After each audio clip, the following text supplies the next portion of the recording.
So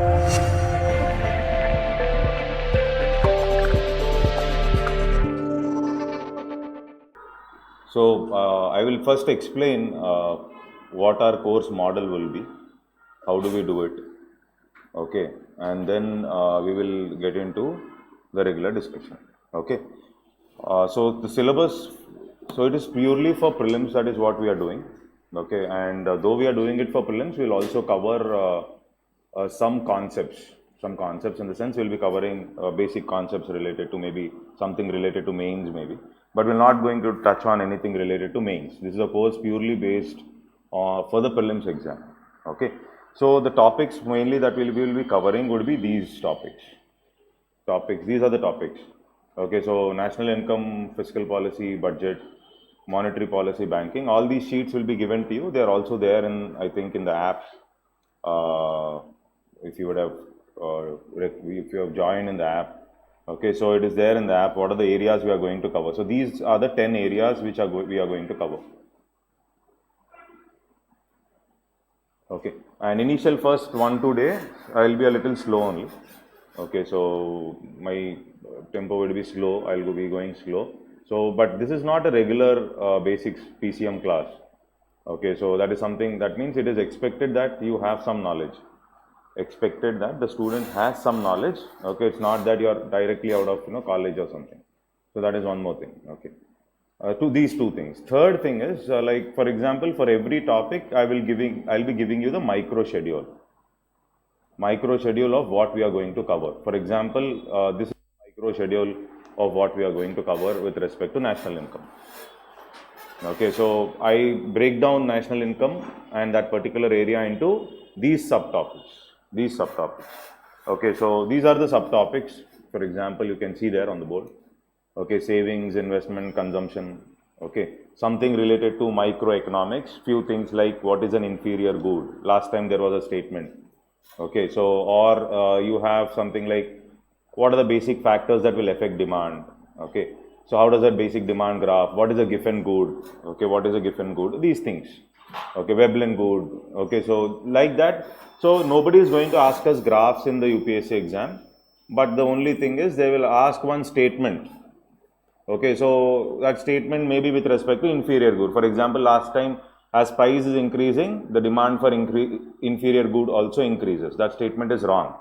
As price increases, demand for inferior good has to decrease. This is what is asked in the UPSC, but I will be showing it in the format of graph, that's all, okay. So like that, that is one. Then we have basically the type of goods, intermediate capital goods. Modi ji is talking about investment-led growth model, etc., which we do in mains.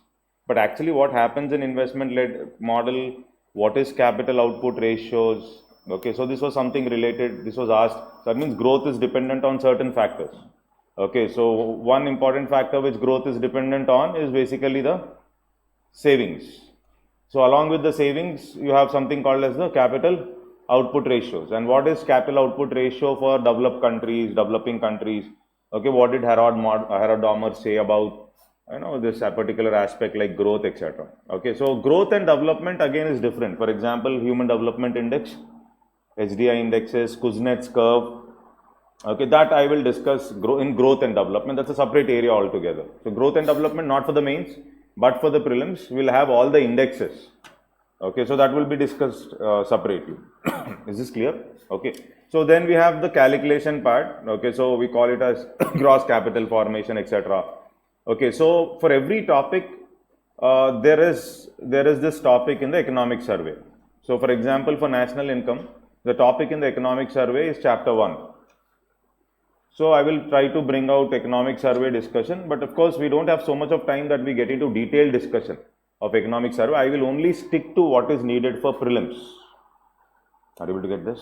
Okay, so along with national income, now economic survey, there is chapter 1. Along with fiscal policy, there is the second chapter that is there.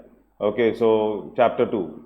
The monetary policy and banking, the chapter related to economic survey is chapter 4. So we will not get into deep discussion of what for prelims, but yes, what is the question that can be asked maybe from the economic survey. For example, in the economic survey, he was talking about barbell strategies, waterfront strategies, agile strategy, 99% UPSC will not ask. 99% UPSC will not ask, but there is 1% chance. In the COVID pandemic, they were talking about India was using something like agile strategy, or they were using this barbell strategy. Barbell. What is barbell? Heard of it? Heard of this word barbell? Like this, some words keep coming. Okay. Then comes the trends in the economic survey. Trends means how is the growth doing? Okay. Contribution of GDP. Okay. Which sector got affected maximum because of COVID pandemic? Which sector out of agriculture, industry and services? Which sector got affected maximum?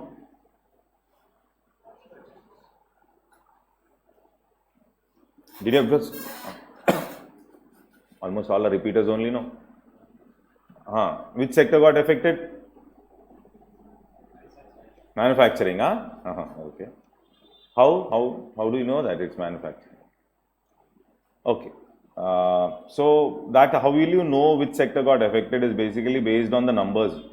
Okay, suppose there's a question comes up like, services sector or is it manufacturing? Okay, so you'll understand that the sector that got affected maximum was the services sector. Okay, the services sector. Okay, so especially you may be thinking services sector, okay, you have something like IT industry, but the growth I'm talking about. Okay, so which sector was doing well during pandemic? Agriculture. Agriculture was okay, was acting like a cushion sector. So some numbers you should know. Okay. Now, for example, in the economic survey 21-22, what is the growth we have targeted?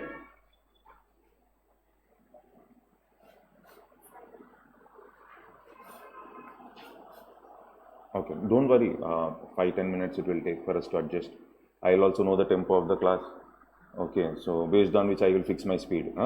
Okay, so but one thing is very clear, ma. Every hour we spend is very important because you are writing exam this year.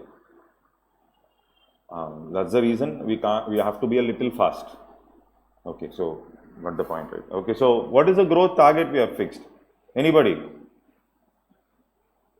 This is the topic, ma, state of the economy. I don't know how many of you have seen. Okay, so of course, some were saying India was recovering V-shape. V-shape? UPSC mains also has asked this question. Number 1. 2. What is the new calculation methodology that was used in 2015? CSO reforms 2015. This year mains. Okay, so what was the basic change they brought in with respect to calculation of GDP? That was asked this year mains. Okay, market price, factor cost, all that I will discuss for prelims also, but that was a change. What change did they bring? That was a question that was asked. Okay, but economic survey finds that there is something like a W. Okay, so W, this is about growth, what I am talking about. Now you see this is basically looking like a W. GDP, you can see like a W. So generally everybody is talking like V. What is V? It went down and again you find a revival. Okay, that is V. Okay, so what you have to see in economic survey is mainly graphs where prelims questions can come. What is K-shaped recovery? Okay, high income sectors. These are high income sectors, they are doing well. Okay, high income sectors are doing well, low income sectors not doing well. That means MSMEs were not doing well, certain sectors were doing well. This is the meaning of K. Okay, now our budget, they were talking about V-shaped recovery. V-shape, this is V. Okay, so when they are talking about V-shaped recovery, are they talking about nominal GDPs or are they talking about real GDP?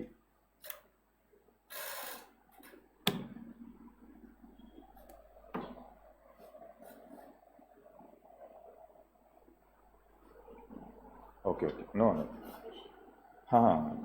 Okay, they're talking about real GDP. I don't trouble you. If you're not answering, I will answer. Okay, I'll not trouble you. Just like last, I'll give the answers. Don't worry.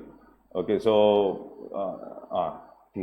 is it okay till here? Okay, so like that. So what you may be asking, sir, what are you going to do from survey? That is what I'm going to do from survey. Okay, so I'll show you those. Okay, or for example, they were saying that pent-up demand increased after the first wave. So what is this pent-up demand? Okay, Okay, so these kind of words. And another one is, for example, last year there was a question like, what are the factors that will affect inflation?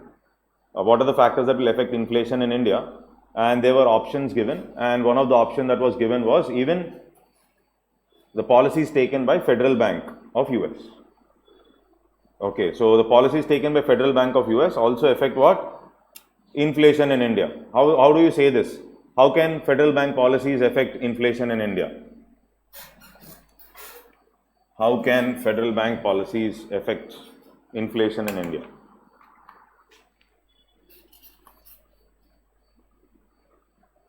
Online students are writing. Yeah. How can Federal Bank policies affect inflation in India?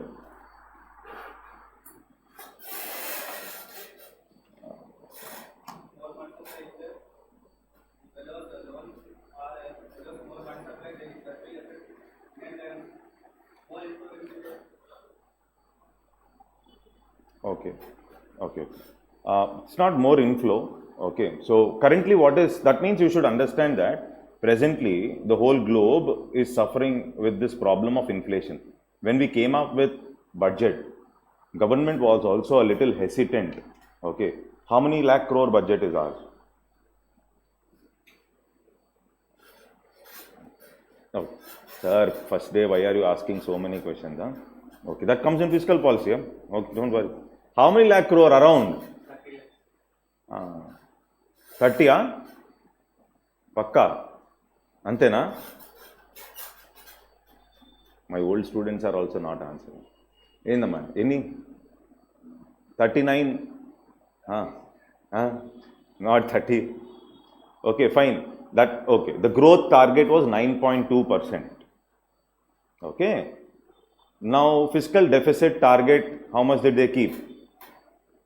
Okay. No tension. No, please. So, I'll do it. You forget about it. Okay. Just checking. So if you say India $5 trillion or fiscal deficit, if you are saying 6.4%, this is 6.4% of our total GDP. So around 16 lakh crore. To reach that 9.2%, 16 lakh crore. Okay, so I'm calculating in terms of money. Fiscal deficit is nothing but borrowings, no? Okay. Okay, understood, no tension. So then comes in this chapter, this chapter what we are going to cover, the type of goods. Okay, then we'll talk about investment. What is this investment? Then I'll show you the graphs of investment in the economic survey. Whether it is continuously increasing, continuously decreasing, what is the situation? Okay, so then calculation, you know the different methods used to calculate GDP. Okay, so expenditure, product method. Okay, so what is this GVA, gross value addition? Okay, so what is the difference between GVA and GDP?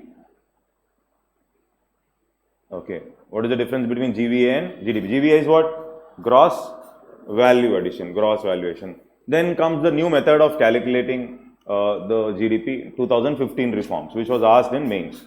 Okay, so then what is the basic difference between factor cost and market price? We'll do it with an example to understand what is factor cost. Okay, right now we are calculating GDP at factor cost or market prices? Market price, that much is clear. Then you also have basic prices. Okay, so what is this difference between basic price and market price?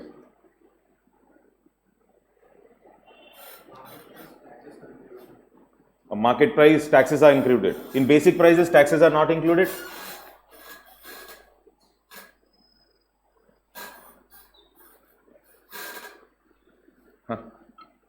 Market price, taxes are included. Which taxes are included? Indirect taxes. In that indirect taxes, are there any classification like product-based taxes, production-based taxes? Heard of it any time? Okay, so production-based taxes and product-based taxes. Product-based taxes are included in GDP. Production-based taxes are included in market price. Production-based taxes are included in basic price calculation. Okay. That's about national income. Today I will go slow. I understood. Okay, I understood the class profile. Okay, so production based. Okay, 6.4%, 16 lakh crore they are writing. Market including tax. Okay, very good. Shabash. Okay. Fine. Clear? No? Then comes PPP exchange rate, nominal real exchange rate. Okay, so what is PPP? Purchasing power parity. Okay. Then we have GDP with respect to PPP. What is India's rank? What is the difference between regular GDP and GDP? Purchasing power parity. Okay, so then we have to talk about what is personal income. We talked about national income. Then you also have to talk about what is personal income. What is the difference between personal income and national income? Okay. Then these are some trends and analysis of data which we do with respect to economic survey. This is the scope of the topic. Okay. Okay. Now the thing is, we can't take it too long. So you should also revise. And one more thing is, in economics, suppose we have 20 questions or 18 questions. Okay. So we can at least get 16 right. 16 out of 18 right. Or 20 are there, we can almost get 17 right out of 20. So two subjects where the return on investment is maximum is one is economics and another one is polity. Okay, so then in your preparation, another important area which I think you should be focusing would be obviously science and technology. Well, last time 13 to 14 questions have come. Okay, so that means economy, polity, S&T, environment. Okay, so there is no scope for taking any chances. Okay, so if you are doing that well, probably we can at least get 35 to 40 questions right in the exam. And then we have history is there, geography is there, current affairs is there. So in that, we have to manage somehow to get another 15, that is 110 should be the net target. Okay, so I'm talking about some maths. Okay, so 110 if you want, economy and polity, it is a hygiene factor. You read in Maslow's hierarchy. Hygiene factor means every senior will mark it right. So I'm not saying economics is a great subject. I'm saying economics is such an easy subject nowadays that he's only asking such questions that most of you will mark, that you have to compulsorily mark it right. There's no scope for marking it wrong. If you mark it wrong means we are going back.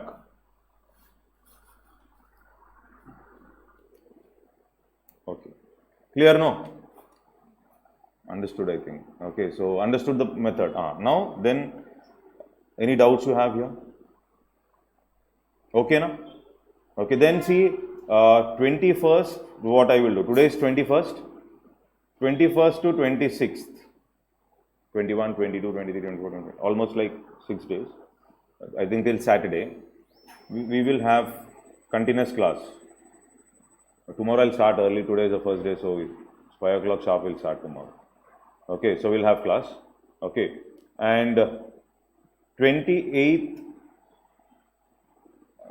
27 and 28, that is Sunday, 27th and 28th, we'll be having tests. Okay, 27 and 28 tests on what is the first thing. I can discuss few questions here. National income I will discuss, previous questions I will show, but I also want you to write 1 hour test, 50 question test. If you are not interested in coming and writing, he will send you the question paper, write it at home. Okay, so 27 1 hour test, 50 questions. Okay, so 27, 28 you have. Again 29, 30 we can have class. Okay, so almost like another 2 chapters will be over. So that means by this time almost like 7 chapters will be over. 6 to 7 chapters if the speed is okay. Okay, so then again I think another 3 days we will decide. I think it's better we write tests, and once after we write tests, if you find that there is difficulty with respect to this test which I have written, I will discuss. Generally, discussion is not part of our program, but what I feel is if you find some questions are too difficult, sir, you're not able to understand. So I will discuss those question papers. I'll take 1 day only, like 4 hours class, we will discuss all the papers. Okay, so again we can't say again 1, 2, 3 days or 4 days.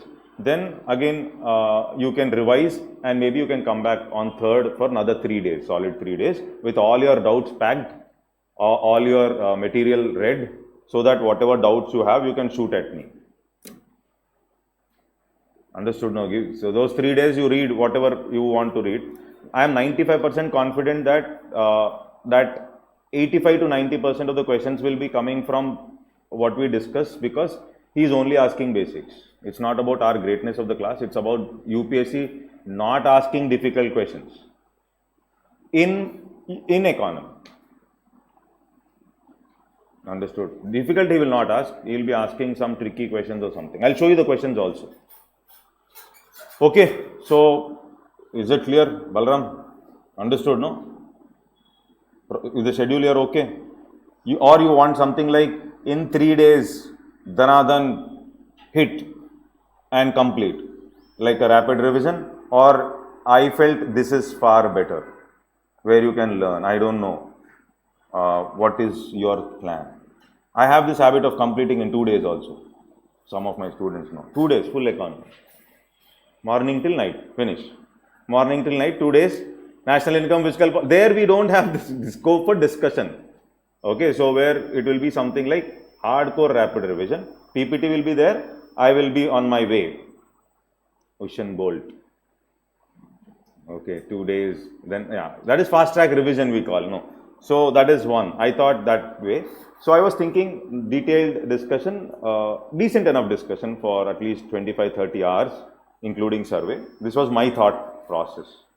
Okay, same thing I want to do for SNT and environment. This is where subjects where students get what I call maximum return.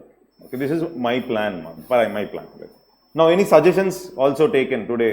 Like, no, sir, 3 days only we will spend on economy. We have a plan in mind. Like, some students may have a plan. 3 days for economy. Next, we have some other subjects to do. So, therefore, we have to do it fast. Then the approach will be a little different. But this is what I planned.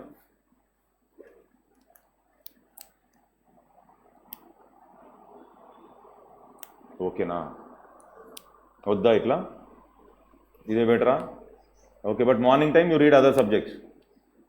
Okay, so by April 4th or 5th, okay, economy khatam. My guarantee. Khatam ante maximum. Good facts, if you ask me, sir, that fact you already no. I'm also not an expert in facts, no. But the point, maximum, yes. But I can tell you, this is the right answer because this fact is wrong. I can tell you that way. So once we know. Okay, clear, no? So let's start off. So before I start, first question.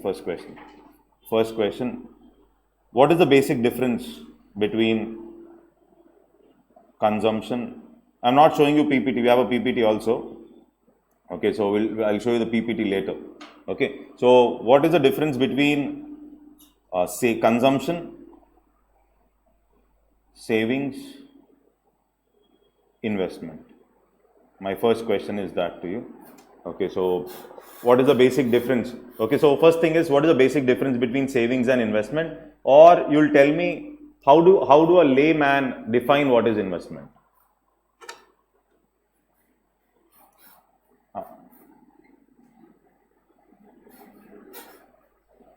Layman defining investment. ఏమంటారమ్మా investment ని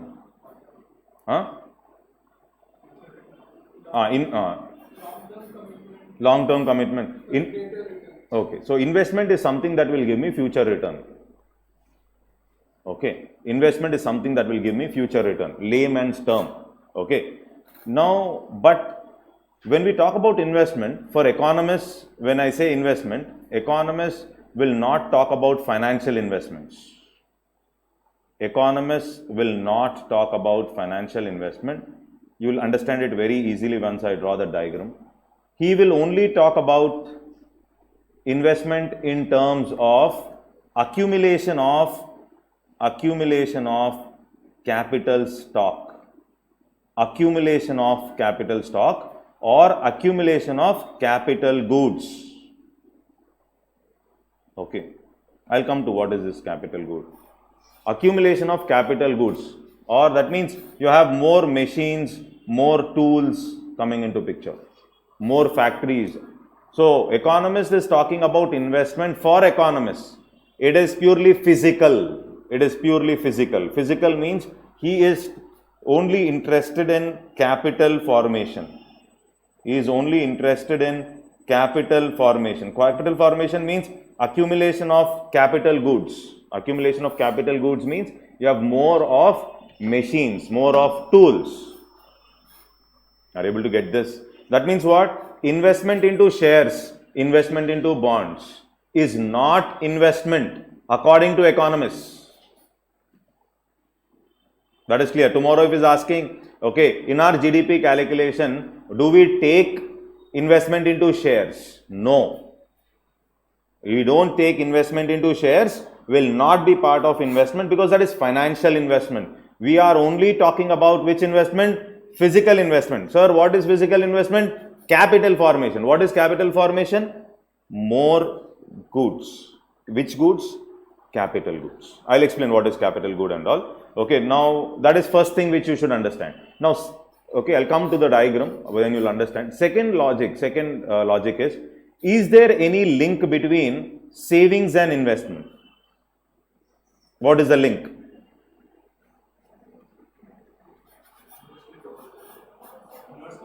Inversely, directly or inversely?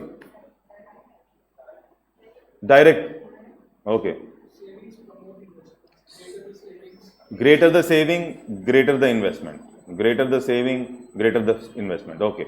Okay, fine. Greater the saving, greater the investment. That's what. So, now let's assume there is one firm. Let's assume there is one firm. Okay. And we have one household.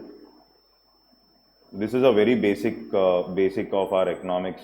Okay, so you have one firm, one household in an economy. I'm not assuming anything else. There's only one. What is a household? Household is group of people who are eating from a single kitchen. Okay, so today all this population which we see, okay, this is nothing but households. Are you able to get this? Okay, now I am assuming few things here. I am assuming that there is no government. That means you are not paying any taxes. I am assuming it's a closed economy. Closed economy means what? According to NCERT, there is no trade. I am not exporting it to anybody else. Okay. I am assuming there is no bank. That means whatever money is coming to you, you are spending it spending it on buying products. These are assumptions I have made. Okay. Is it clear? Okay. Now, for any firm to exist, any firm, a small to a big firm, any firm to exist, you need something called as 4 factors of production. Any firm that has to exist. So that means you have natural resources or land is needed. Okay. You need what? Labor. Okay. We need what? Capital. Here when I am talking about capital, I am mainly talking about physical capital. Physical capital. Okay. So, and then you have the entrepreneur or the businessman. These 4 factors of production are compulsory for any firm to exist. If these 4 factors of production are in the hands of government, we call them as command economies. Actually in NCERT, command economies like the erstwhile USSR. These are command economies. If these 4 factors of production are under the control of private, okay, so we call it as the market economy. Are you able to get this? Private, we call it as market economy. Okay. So when we talk about people like Adam Smith's theory basically has laid the political foundation of countries like US. So Adam Smith is basically talking about free markets.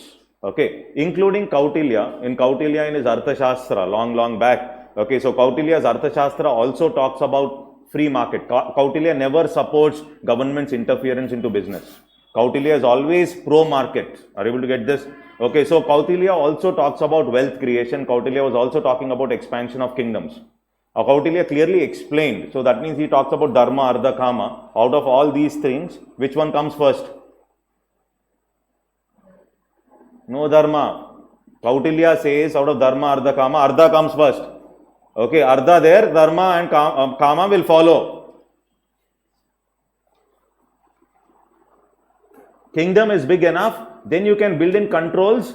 Okay, you can put in spies, all that. You don't have money, what you will do? Nothing you can do. So Kautilya's logic basically. So he believed in free markets. He believed in and the highest format of market economies is also called as laissez-faire.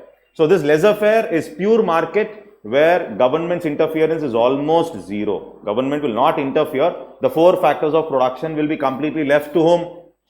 Private. That is the first thing which you will understand. Is that clear? Okay. So now, since we have only one firm and one household, okay, the land will be provided by this household only.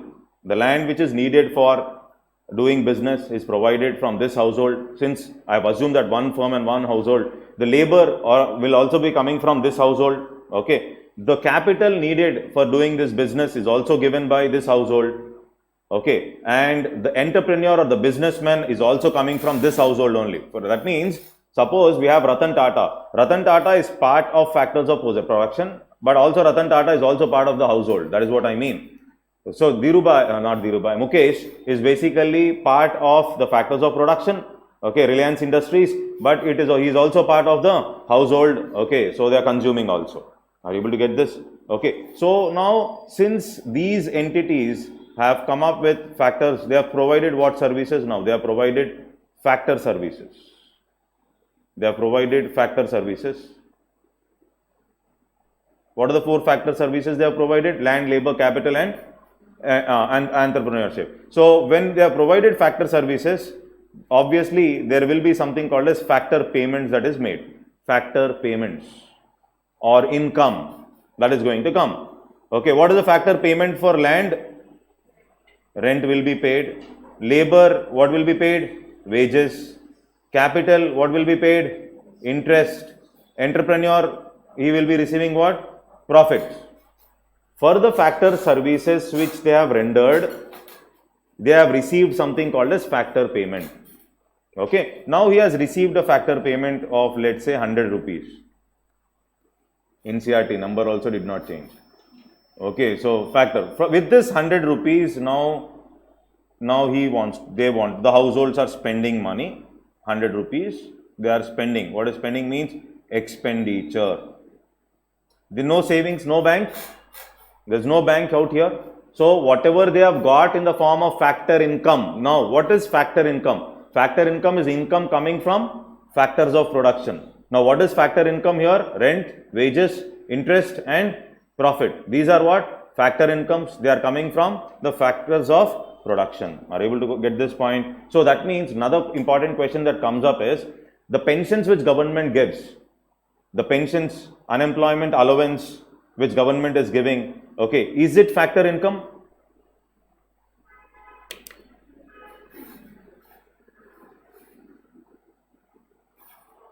Anta difficulty em ledu question adi. Pension, unemployment allowance, all that which the government is giving is transfer payment. Transfer payment means it's a grant. It's a grant. Grant is not a factor income. Factor income is coming from the factors of production, land, labor, capital, entrepreneurship. Okay, Shah Rukh Khan, if he is setting up a restaurant, means he is doing business. He is an entrepreneur. He is getting some income. Okay, suppose Melinda Gates Foundation decided, let me give some money to Modi ji, grant. Okay, so grant. So this is not a factor income. Pension is not a factor income. Okay, old age pension which the government is giving is not a factor income. Okay, so or unemployment allowance which they are giving, grants which they are giving, they are not factor income. Tomorrow in the prelims they'll ask which of the following is factor income. Transfer payments. Transfer payment is one-sided transfer. One-sided transfer ante, it is going from one, everybody knows Telugu? Okay. It is going from one side to another. Okay, that means it's a one-sided transfer, means in return there is no good nor service that is produced.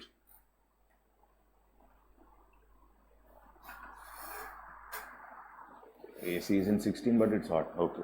Is it okay, manageable? You want fan? Fan odda? Idodda? Disturbance? Okay. Koncha pack diseddam le. Our boys will come with flow will miss. That's okay. Till here is it clear? Is it hot at the back? Manageable, no?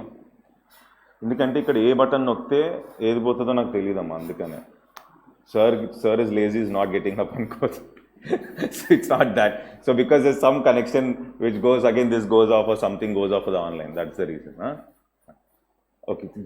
Is Is it clear? Factor services. Okay. Now they are spending money, expenditure. Expenditure means with this 100 rupees which they got as factor income, they are spending money and they are buying ice cream, cream stone.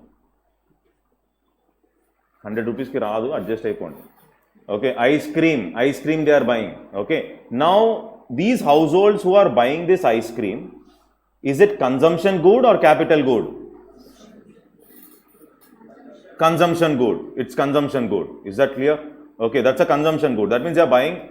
That means the product which they are buying here, okay, is worth also how much? 100 rupees. And what is the product they are buying? Ice cream. This firm is producing what? Ice creams. Till here, is it clear?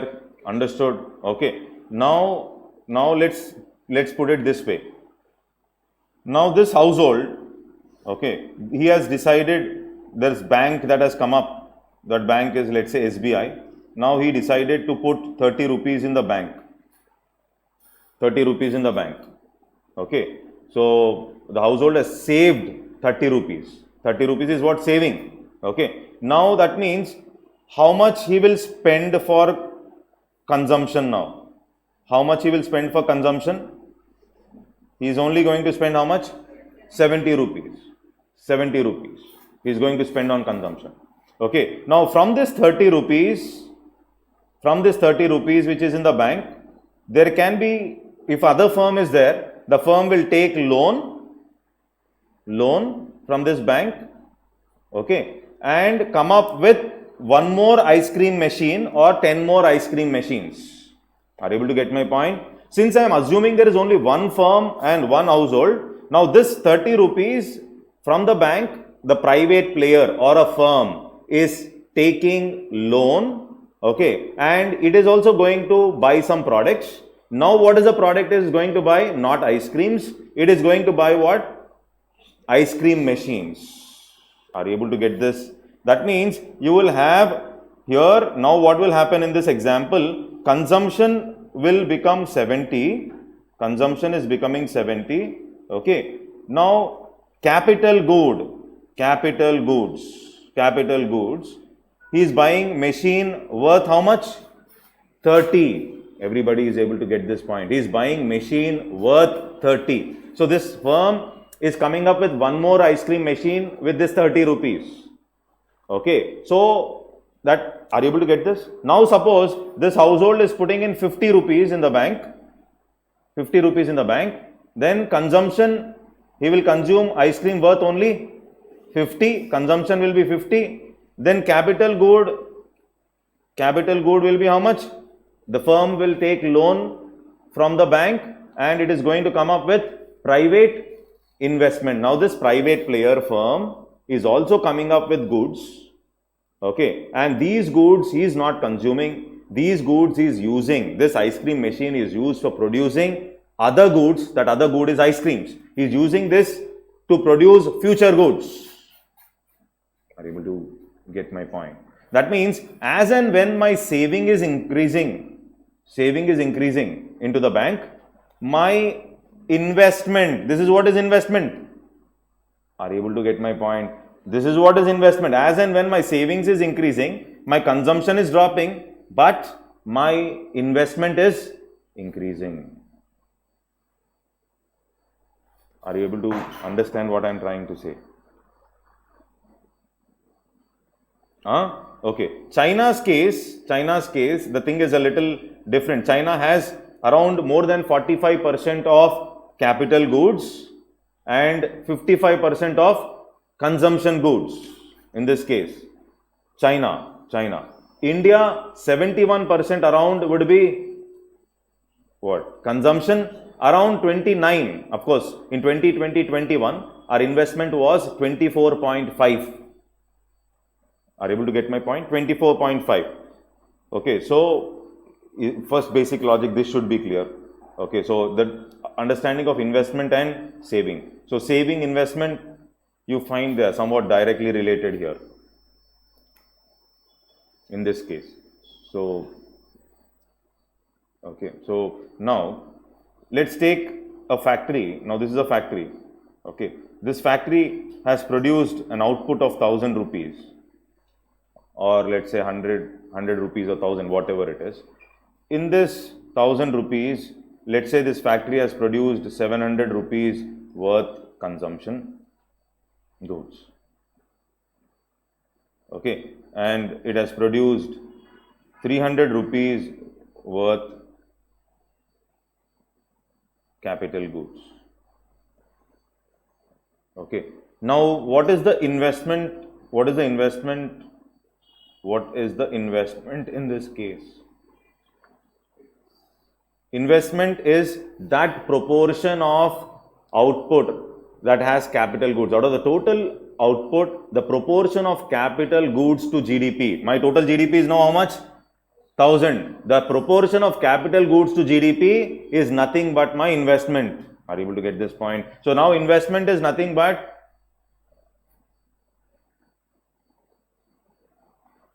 how much percentage? 30%. My investment is 30%.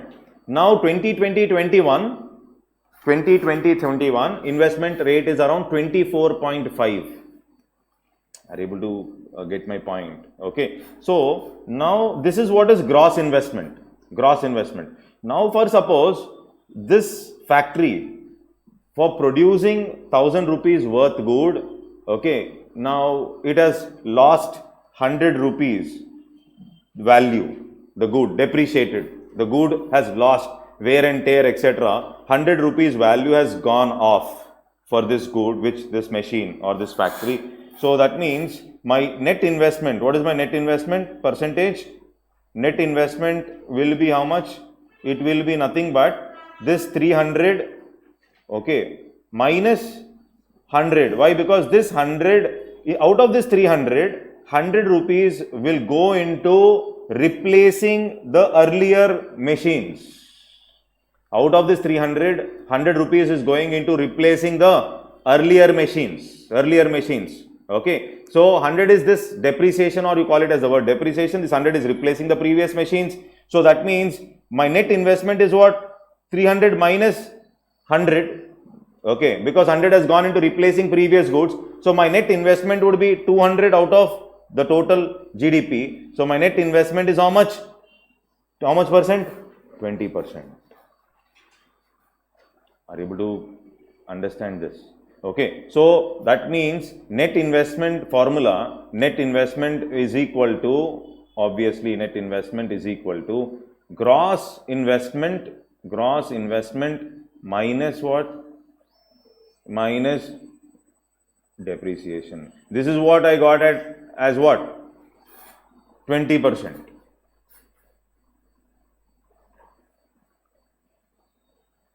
Understood? No. So Harold Dahmer, what he was saying, when economy is there, any economy, out of its total output, total income that is coming, okay, some amount of money has to get into what? Taking care of replacing the previous existing capital goods. That means this 100 rupees, this new output is 300. In this 300, 100 is going into replacing the previous goods, and whatever is left out, that saving should get converted into investment. Investment is more of, coming up of more of what? Capital goods. Are you able to get this? So that is the reason he says, Harold Dahmer says, when I am referring to economic growth or GDP growth of a country, it is dependent on one aspect is what? Savings. Okay, savings. Why? This saving is getting converted into investment. Okay, savings into 1 by capital output ratio. Okay, ante already there is this income out, total output. In that, some amount of money is going into replacing what? Existing goods. 100 machines lo 50 paadaipoyinayi. So the new machines, 50 machines go and replace the previous one. So the new investment which is adding to capital formation is only 50. This 50 will decide. So what he says, the savings will get converted. So formula will become savings investment into 1 by COR. So it is directly proportional to savings, but of course the savings should get converted into investment, and also inversely proportional to what? Capital output ratio. I'll explain capital output ratio a little later. But are you able to get this? That is why he was saying growth will depend on or capital formation.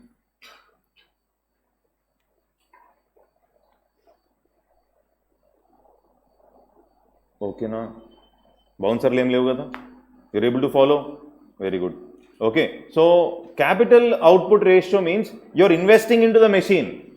Okay, but it is also important to tell how much capital is needed to produce a single unit of output. This will tell the efficiency part. Efficiency, how do I know efficiency of my capital now? How much capital I need to produce 1 unit of output. Okay, for example, I need, suppose US needs only, let's say US needs only 2 units of capital to produce a 1 unit of output. Okay, India needs 5 units of capital to produce 1 unit of output. Okay, who is efficient? US is efficient. US is efficient. That means lower the capital output ratio. Tomorrow we may lower the capital output ratio. Lower the capital output ratio, more is the efficiency, or more would be the GDP.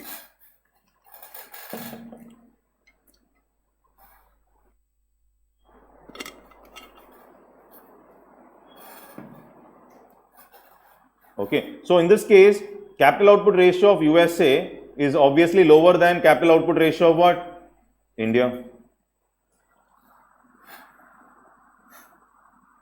Is that okay? Understood everybody? Clear till here? Okay, now the question is, if you have understood till here, okay, so, okay na ikkada daka? Okay, now suppose there is this firm. Okay, so this firm, okay, so what we have discussed, you have land, you have labor and all that. Okay, capital and entrepreneur. Okay, now this firm is producing an output. Okay, this output. Okay, output.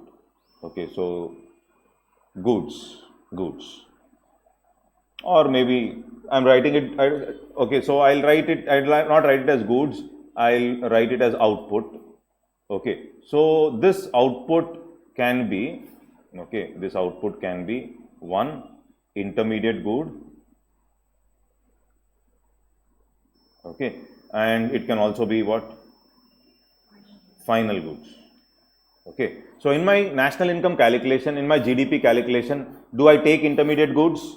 No, we don't take intermediate goods for GDP calculation. That is what is the concept of value addition, gross value addition. I'll come to that. Okay, so intermediate goods and final goods. In this final goods, again we have what? We have consumption goods that are produced, and then we have what? This is what we have understood what is capital good, investment and all now. Capital good. Okay, so in this consumption good, you have durable. That is like durable can be something like this projector, this TV or washing machine, 3 years life minimum and above. Durable. Then we have non-durable. Non-durable is something like we have rice, wheat. Okay, so rice, wheat, whatever we are consuming, non-durable, short span consumption.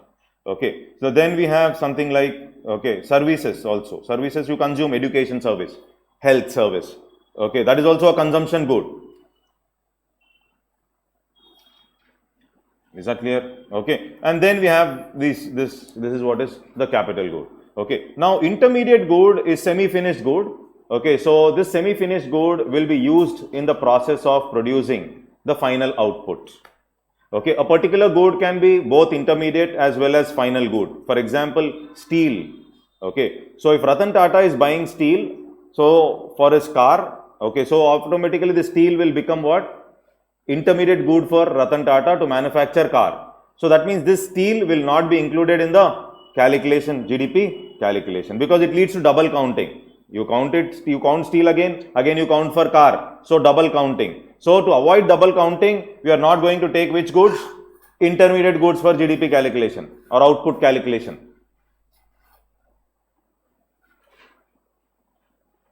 Okay, now clear till here. Okay, so that is the reason. And there can be goods which can be both. A good can do the function of consumption as well as capital good. For example, if I have this projector at home to watch movies, okay, it's purely consumption good.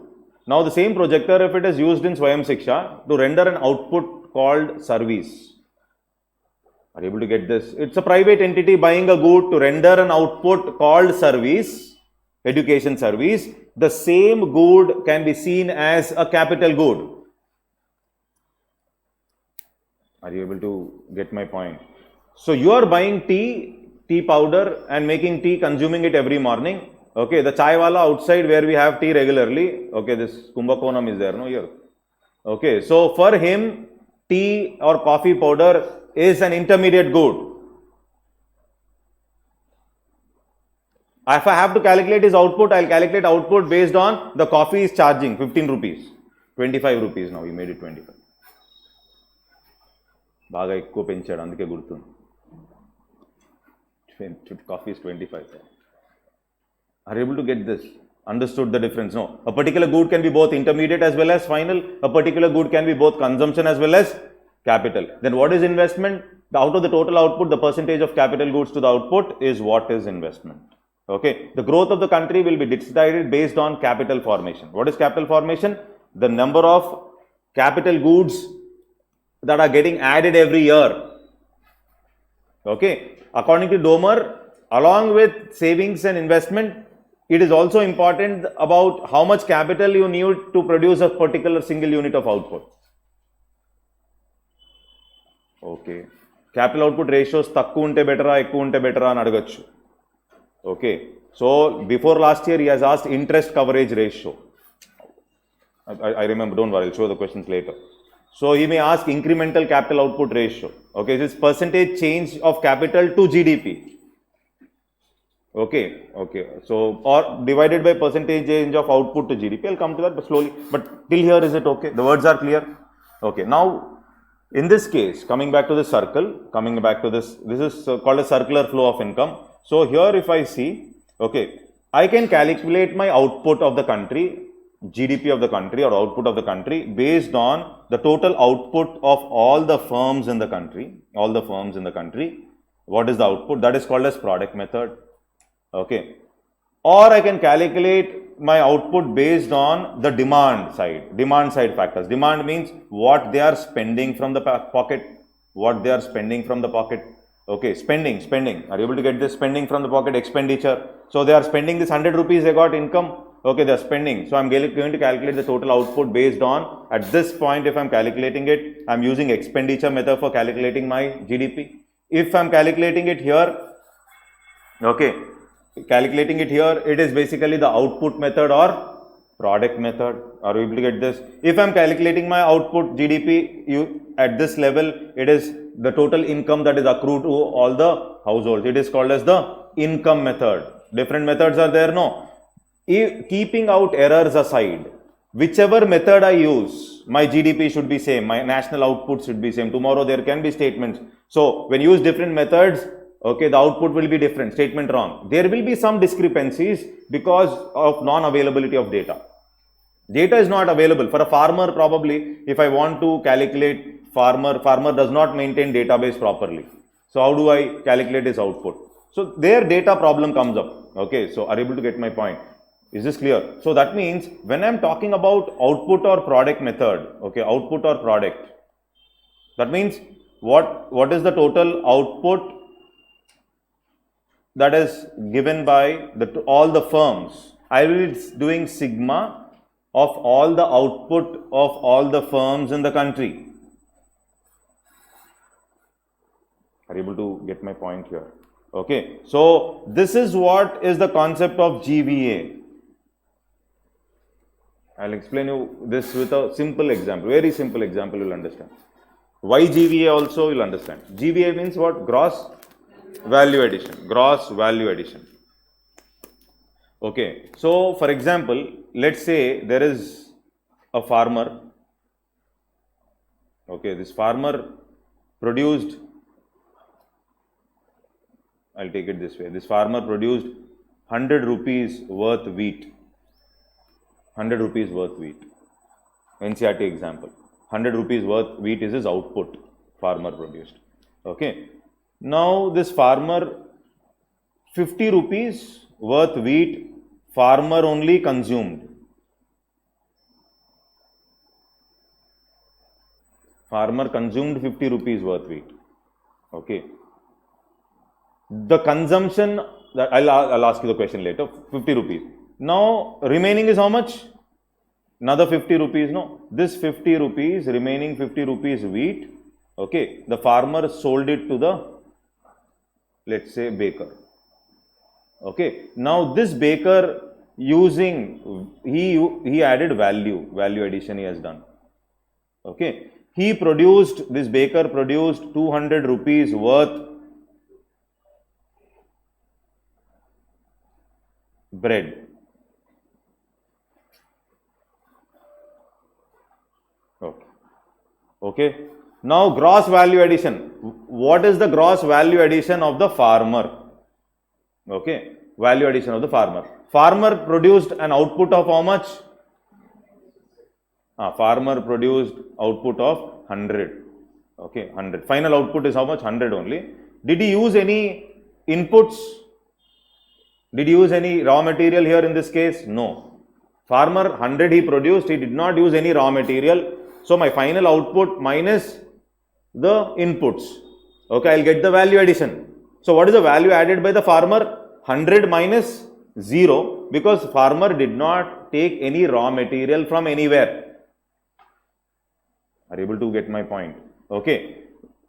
Are you able to get this? Now for the baker, this is the GVA of who? GVA of farmer. Gross value addition of farmer. Now what is the GVA of baker? GVA of baker would be 200 minus 50. Why? What is the raw material input he has used? 50. Wheat is the input which he has used. He has used 50 rupees wheat as input to get the final output of 200 rupees worth bread. So how much value he added? The value he added is 200 minus 50. So how much? 150. Farmer is how much?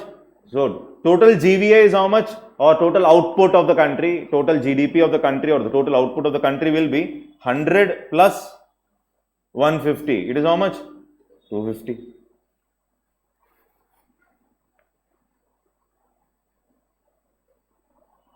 Now going by the definition also, you get to the same value. For example, what is the basic definition of GDP?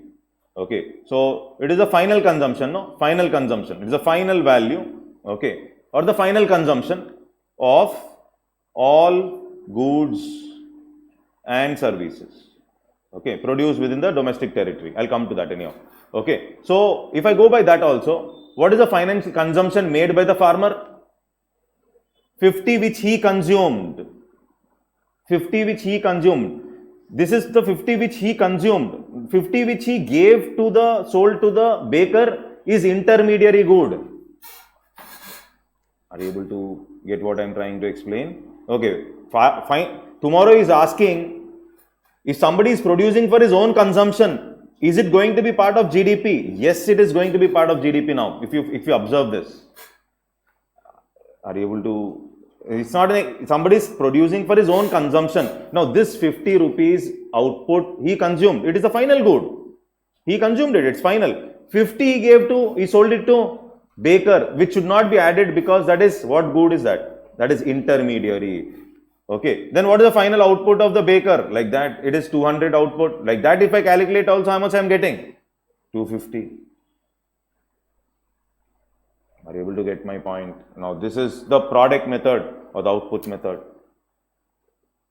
Okay, so whatever is produced in the economy, okay, has to be consumed by 4 sectors. Now whatever produced in the economy has to be consumed by 4 sectors. What are the 4 sectors?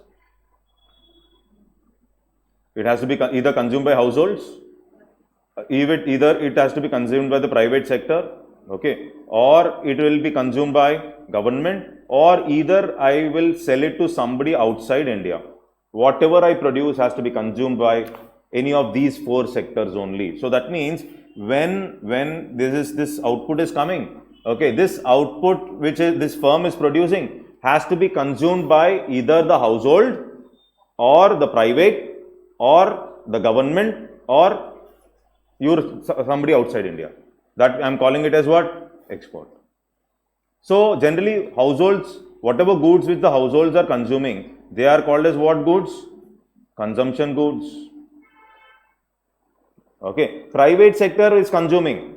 Okay, he is buying, he is taking loan and buying something to produce other goods generally. Suppose this private player is buying, suppose I am buying, let's say I am buying samosas, teas and burgers for my teachers. Okay, that's an exception, that's consumption good. But in general, whatever private sector is buying or consuming is going to be what? It's going to be what? It's going to be capital goods. Government will buy both. It can buy rice, wheat for people, okay, as well as what? Capital goods. Okay, so that means if I am measuring the total output, okay, using the spending done by whom? Or demand side means what? This is demand side. How do you calculate using demand side means? Or spending done by which sectors? 4 sectors of the economy. Spending done by 4 sectors. Whatever you produce, these 4 sectors have to consume it. So spending done by these 4 sectors of the economy. So it will be C, consumption. This is consumption done by whom? Households. Okay. Plus I, investment, consumption done by the private player. Generally, that is the consumption made by the private player, plus the consumption done by whom? Government.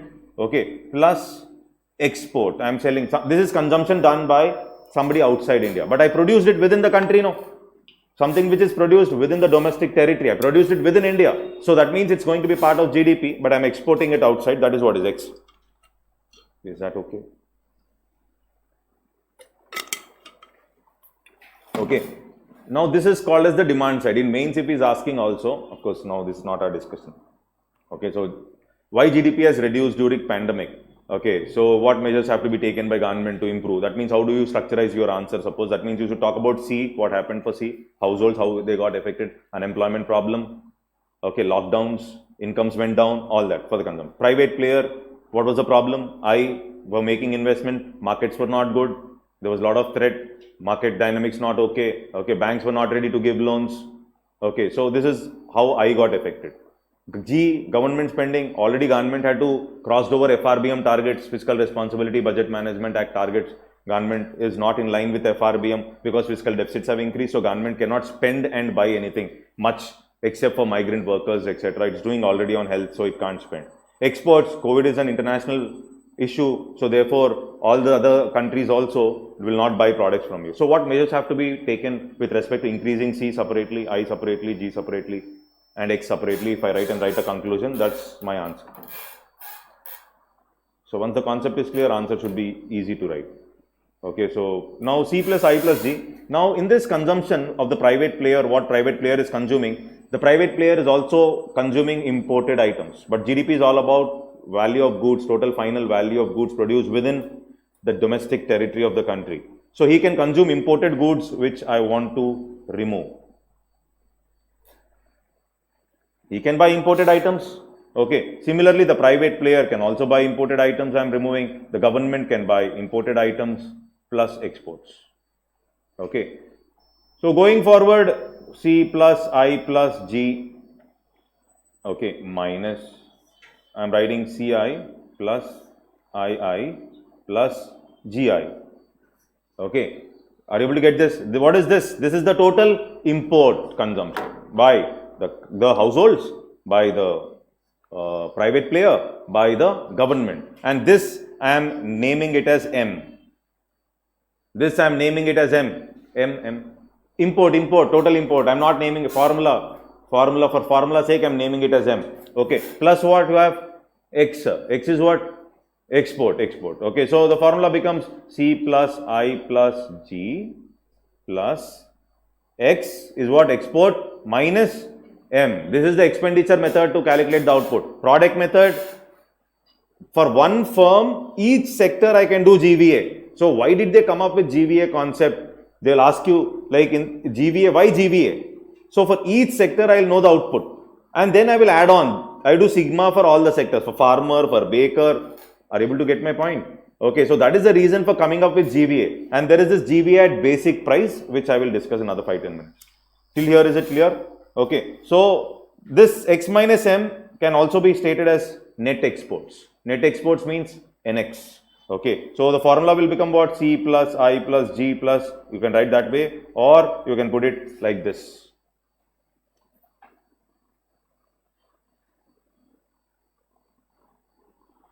See, waiting room participants, please put your name. Okay, so is it clear till here? Understood. So this is about the expenditure method or the demand side. Production side, output side, GVA, gross value addition. Okay, income method, I'll come to it a little later. Okay, so the total income that is coming to all of them in the form of what? Rent, wages, what? Profit, and what? Interest. Are you able to get this? That is the income method, but there were some changes of terminology, so therefore I'll come to the income method little later. So now the next question that comes up here. See, if you remember, Modi ji was talking about 2018. He said India will reach $5 trillion. Okay. By when? 23, 22, 23, India will become a $5 trillion. Okay. So for which Modi ji said, because it will focus on one through what? Savings. You see before last year economic survey, you will find a greased wheels like this.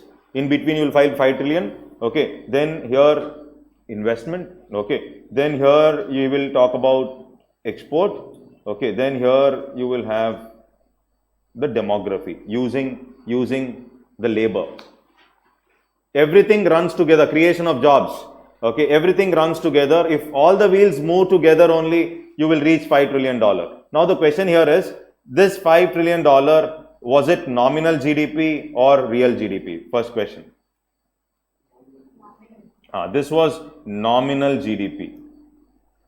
So next concept is, nominal GDP means GDP that is calculated at current year prices. Okay, so that means 2022-23, okay, GDP of quantity of 2022-23 multiplied by price of 2022-23. Okay, if I do price of that year, so Modi ji said he will be touching what? $5 trillion. What about that 9.2% which government is talking about? Was it nominal GDP growth? Real GDP growth. Got the difference? Okay, so now first of all, nominal GDP. Nominal GDP is GDP calculated at current year prices. That year quantity into that year price. That is called as current year prices. Is that clear? Okay, so now I'll come to GDP. So what he was trying to explain is, out of all these, okay, which are the two most important aspects is for $5 trillion? One is this private investment, capital formation, private player, okay, and two is export. Why? Because if this is increasing savings, consumption is going down. Are you able to get my point? If I am 100 rupees, I am putting 30, my consumption is 70. Out of 100, I am putting 60, my consumption is 40. Means my consumption is dropping down. So I cannot completely depend on domestic market alone when I am talking about this investment-led Chinese model. This is Chinese model where you have more of capital goods proportion to the total output of the country. That is a Chinese model. Okay, so when you have that, more machines are there, more output will come, but consumption will drop because your savings are going in the bank. So overall, proportionate consumption is dropping. You have to depend on what? Exports. So if he is asking for investment-led growth model, which one is compulsory? Investment-led growth model, the compulsory aspect would be what? Investment-led growth model works. That is why Chinese model runs on exports. Our model was not running on exports. Exports are important, but exports was not the prime most important aspect. That means impact of exports going down was more on China in comparison to India. Understood. That is why Chinese model, investment-led growth model needs exports. Now, one more thing you were saying, now already bank interest rates are going down. So, how will savings increase? So, savings will increase, he said, savings will increase if Incomes will increase. That is what he was saying. How will incomes increase? Income will increase if labor productivity is going to increase. So today in this classroom, I can teach maximum up to, let's say, 70 students. Okay, my productivity is up to same, my effort is same. Okay, but if through Zoom, you can teach to 700 also. So then labor productivity is increasing. So labor productivity will increase through what? Technology. Labor productivity will increase through, that is what he says, through technology. That is called as creative destruction, which is brought in by startups. Okay, so tomorrow Byju's tab is replacing all the private school teachers. Possibility there. Okay, so they feel that tab is far better than that frustrated teacher, suppose. Okay, that means that is a destruction. Destruction is basically some jobs are lost also. So Tesla has come up with this car which has changed the automobiles, all that. So when this creative destruction like Zoom, okay, during COVID pandemic has increased the labor productivity. So now you can cater to, let's say, 800 students because of the technology. Then my productivity increases, my income increases. If my income increases, my savings will increase. From this saving, bank gives loan, then comes private investment, then comes output, then comes GDP. Like this, I will touch what? $5 trillion. For this, I need demography also, because I need young population. Unlike Canada, they don't have, most of them are old.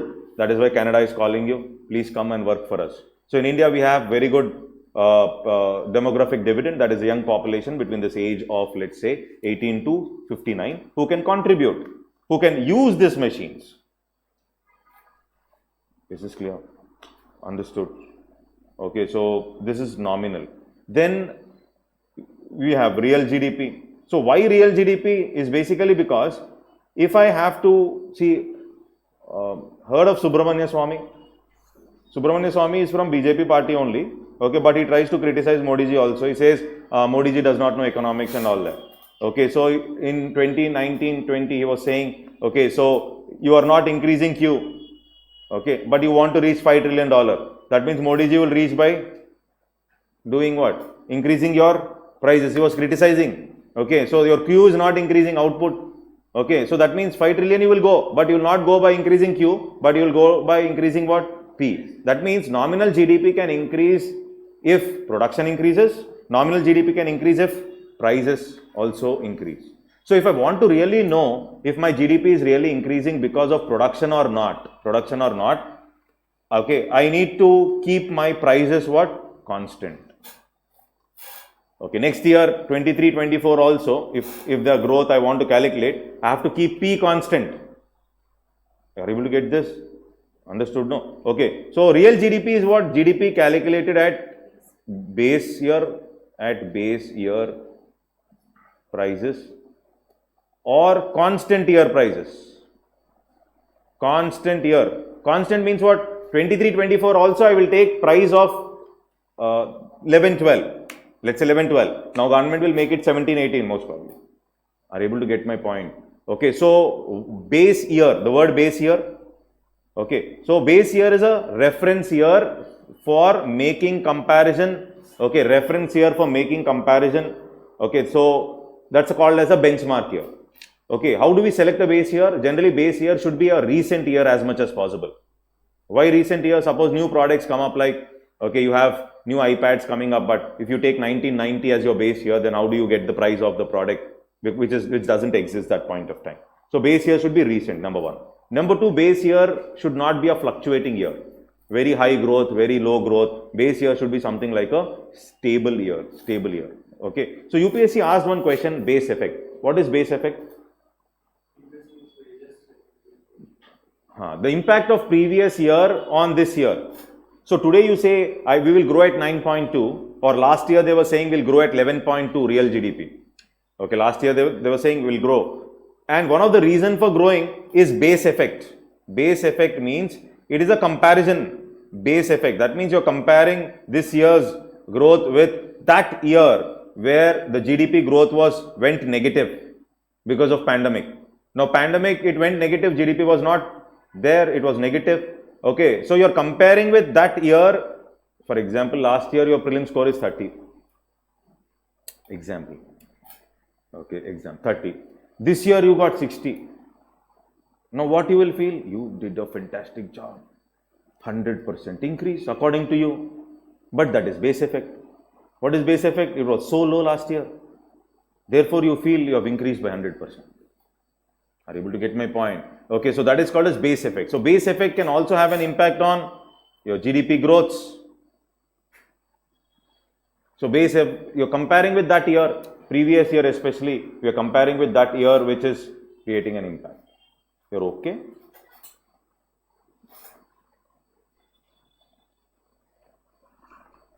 Understood? Nominal, real, base effect, base year, clear? Tomorrow some question if is asked, already they asked base effect and all. Base effect ante previous year gaani comparison chesina year effect ee year statistics meeda unnappudu dani base effect antaru. Okay na? Okay. So that V-shaped recovery is also base effect impact is there. Okay, so base effect impact, if we see,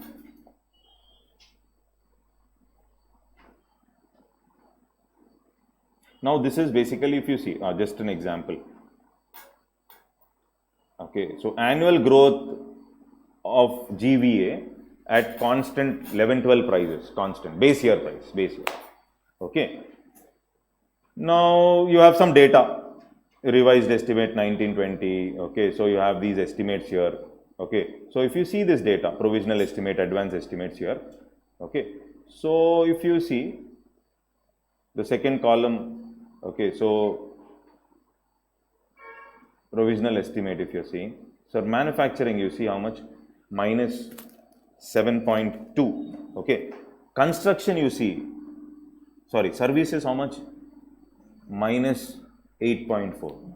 So out of manufacturing, okay, if I have to see, okay, if you see, in fact, if you see industry overall also, okay, so it is minus 7.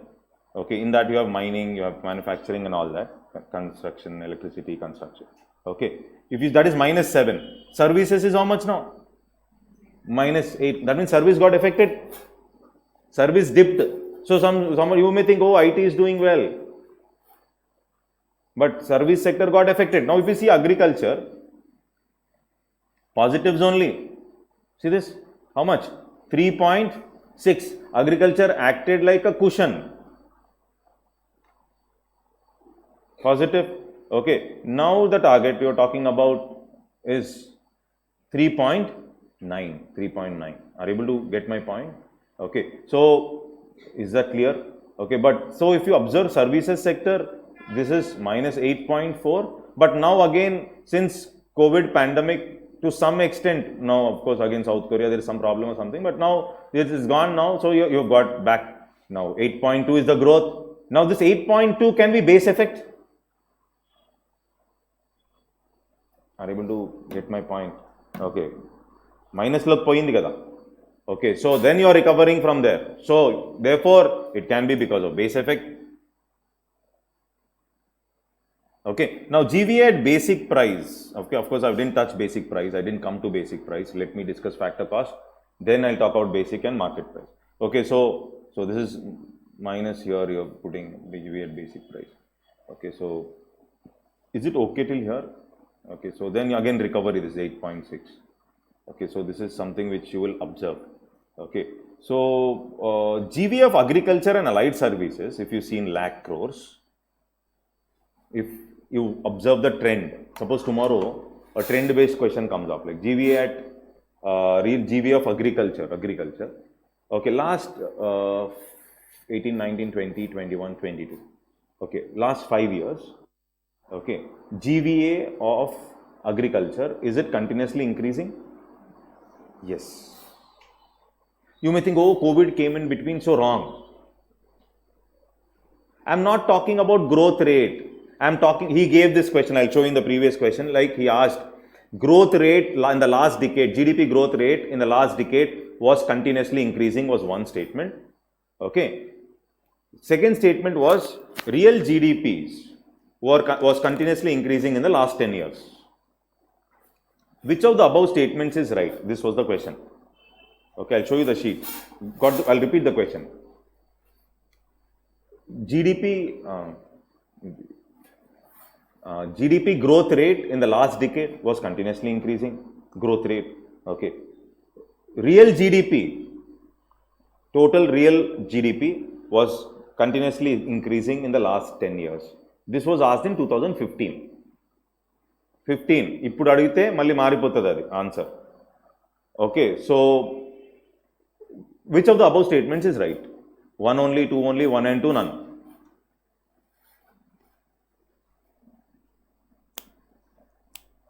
Online students,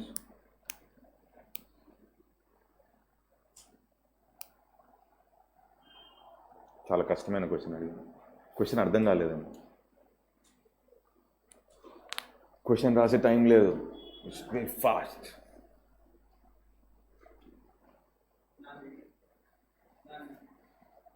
నన్నా okay, ఇప్పుడు అయితే అది correct, రేపు ఎగ్జామ్లో వస్తే ఆ question. Okay, 15లో answer కావాలి నాకు. I want the answer when it was asked in 2015.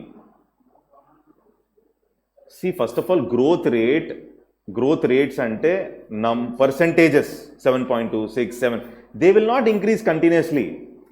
Perugutai taggutai. So growth rate means it should strike you, first thing.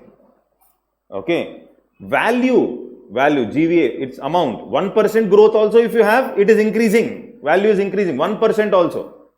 We did not have negative growth till 2015.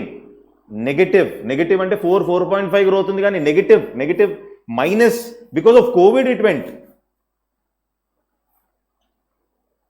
Are you able to get my point? How do you technique? So that means it is 2 only ante GDP, real GDP is increasing in the last 10 years, 2005 to 15. Yes, value is increasing.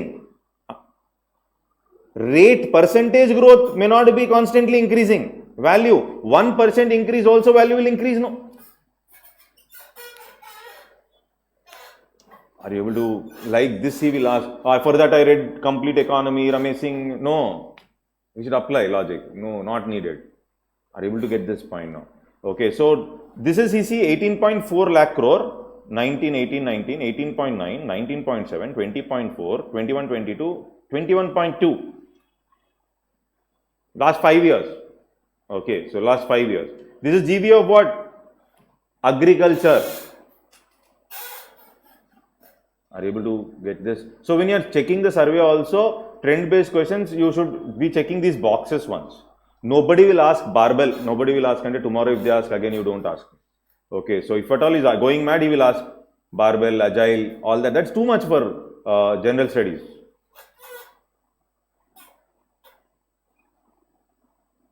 But in the same depreciation and TNT. Like this, he will ask few questions. Okay, few may be difficult. Okay, so is this clear? So which sector got affected? Which was acting like a cushion? Okay, so like that. This is nominal basically. So now you see everybody is talking about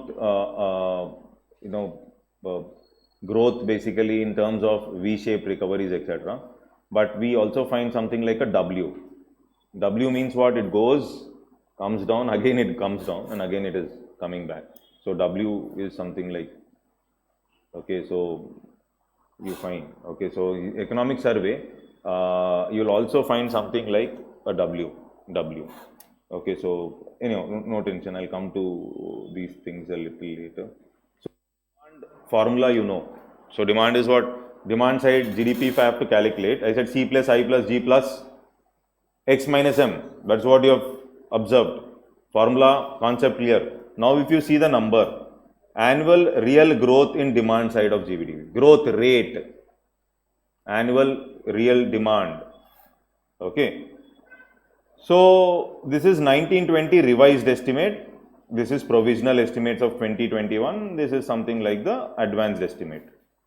Okay, so the recovery. Now in this total consumption, okay, you have government consumption and private consumption. You will observe that government consumption was more than private consumption during this period. Are you able to get my point? C low consumption, households, you are saying.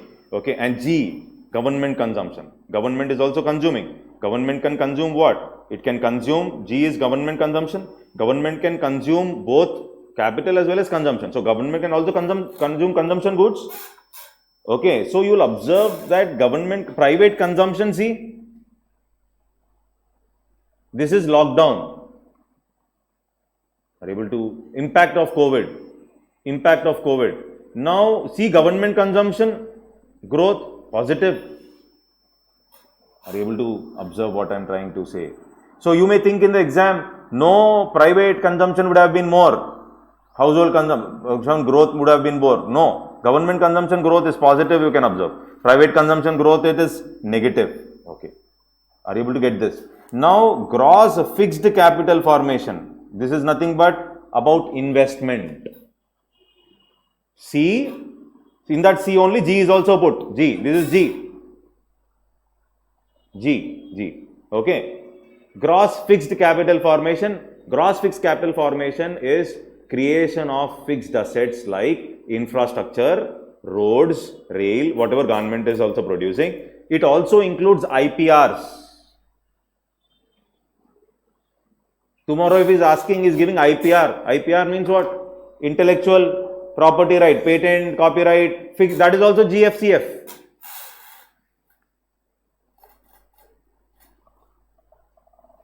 Actually, GCF anedi investment. Gross capital formation, don't worry. GFCF plus change in inventory, that's the formula. They'll not ask in UPSC, but gross fixed capital formation is creation of infrastructure, assets, houses, okay, and also it includes IPRs, infrastructure development, you're building roads, you're building ports, all that is part of what? GFCF. See this minus 10.8. Okay. So then exports, NX, this is X, this is what? M. All that I add, we get what? GDP, demand side consumption. Okay, so that is what we discussed. Okay, so now see here, it became negative, minus 7.3. Real GDP growth became negative. So tomorrow if he is asking that question in 2020, now tomorrow in the exam it is coming. So was continuously increasing. Growth rate also is not increasing. Value negative ellindante value kuda padindi ani. See 100 becoming 101 is 1% growth. Okay, 100 if it becomes 99, it is negative growth. Are you able to understand what I am trying to explain? Technically, how do you define recession? Negative growth rate for more than 2 quarters. Technical definition of recession is that. Okay.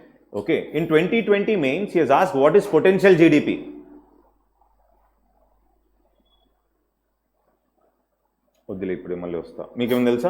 is potential GDP? 2020 mains. He can ask this in prelims, no? What is potential GDP?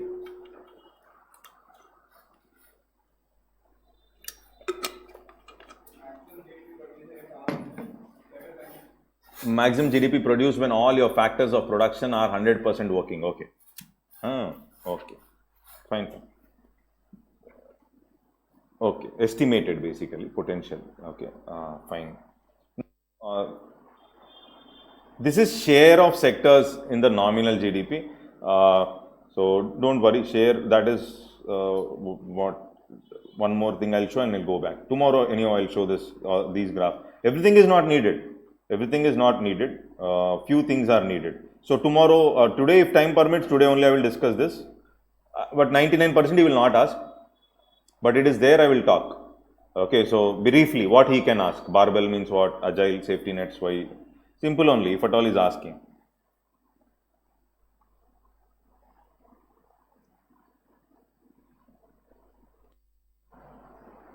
Brain heat break down.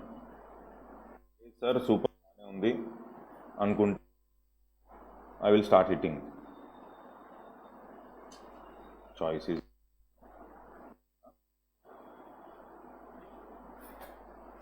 You want break or something? Now it's not needed. అందరు బట్టి మనం వెళ్ళొద్దు, మనకు కావాలో లేదో చూసుకోవాలి. Venkatesh, break needed? Huh? 5 minutes, okay? Okay, so those who want to move out, నేను ఇక్కడ ఉండనులే, నేను వస్తా 5 minutes లో. Okay, so take a break. Till now, is it okay? This mode is okay, no? Speed I can't reduce. Okay, speed I can't reduce. Okay, other than that, anything you want? So product is clear. Value addition, then we talked about this. Okay, nominal GDP, real GDP. Then I'll come in 2 minutes and I'll start from GDP deflator. See, when you're reading economic survey, somebody says economic survey, everything will. I can 100% tell you, without reading economic survey also, we can mark economy question. Okay, but economic survey is mainly, it will help you in other aspects. Very important to read. But అది లేకపోతే చదవలేదు కాబట్టి confidence తక్కువ అయిపోయింది అలా ఏం లేదు. ఒక క్వశ్చన్ డైరెక్ట్ వస్తుందేమో బార్బల్ అని, అది కూడా మనం గెస్ చేయొచ్చేమో correct. Are able to get this? No? So basics are right. Some current is okay. Then automatically, without reading survey also we can write. Okay, so everybody says nowadays what happened? Every coaching institute says unless and until you read economic survey, you can't do nothing like that. Check the question papers last 5-6 years. Economic survey, how many questions have come direct?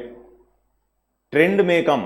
Trend you may know without economic survey also. For example, fiscal deficit was continuously increasing. This was a question 2017. Fiscal deficit was continuously increasing in the last 5 years or 6 years. Okay, tax to GDP was continuously increasing like this.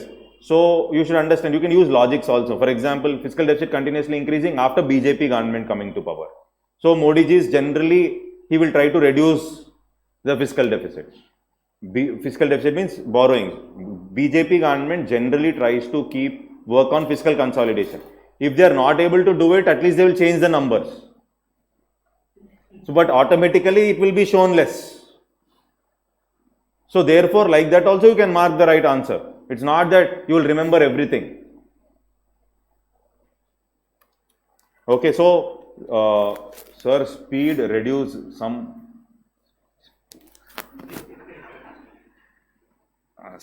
Speed if I reduce means we can't complete anything. We can't go in detail. Okay. Okay, na? Huh?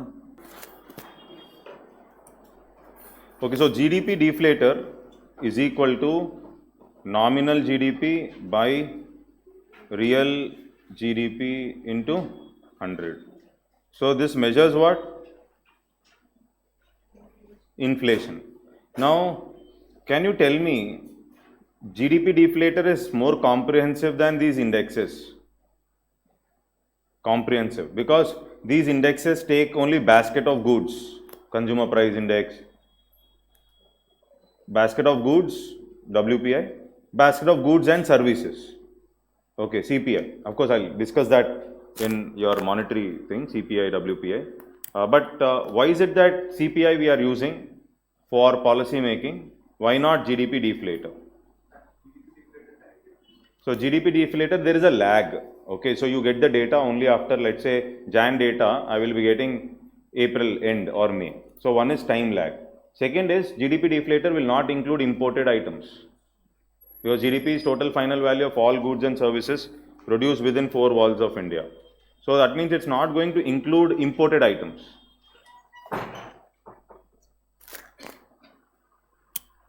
Okay, so that is about GDP deflator. Is this clear? Okay, so nominal, real. Okay, so one we have understood gross versus net. Okay, net is what? Gross minus depreciation.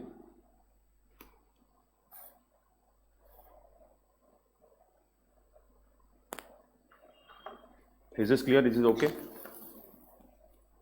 Fine, no? Now next is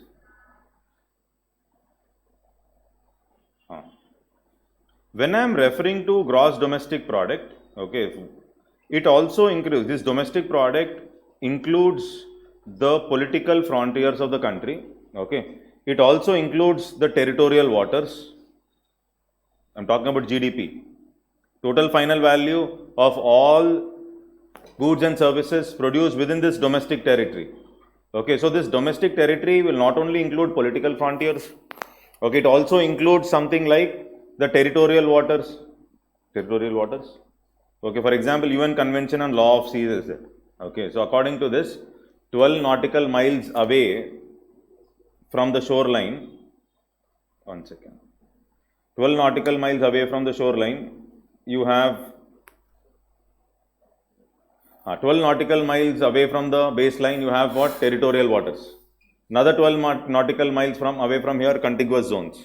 Okay, 200 nautical miles from the baseline, you call it as what? Exclusive economic zones. Okay, so here in territorial water, all laws related to Indian government will apply. So there was this case also earlier, some fishermen were killed and government was saying fishermen are killed here. If they are killed here, they will be tried according to Italian law, not according to Indian law. Okay, so here customs, environmental related aspects, few things will be there in the contiguous zone. Now oil rigs which are 170 nautical miles away from the baseline, for example, Mumbai oil rigs, away means offshore, they are also going to be part of India's what? GDP, domestic territory. Are you able to get this? Okay, so that means when I'm saying domestic territory, it also includes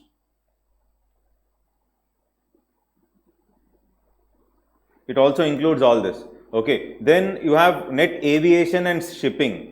Net aviation and shipping. So that means if you have Air India moving from India to UK or India to US, or you have ships moving from one place to another. Okay, so net aviation and shipping also is part of GDP, domestic product. Then you also have something like net embassies and consulates.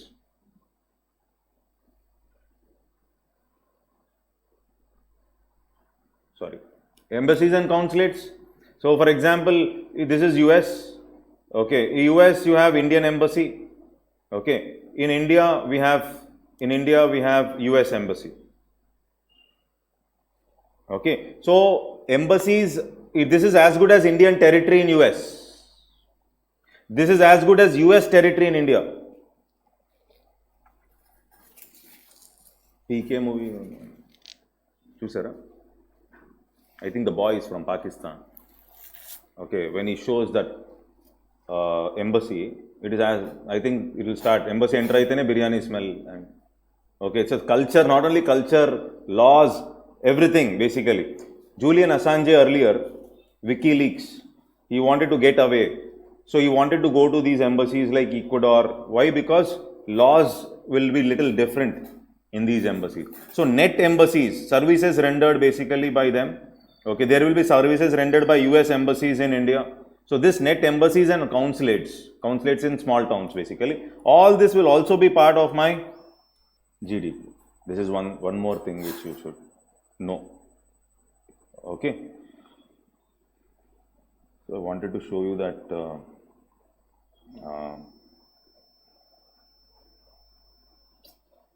question, one second. No? So previous questions, where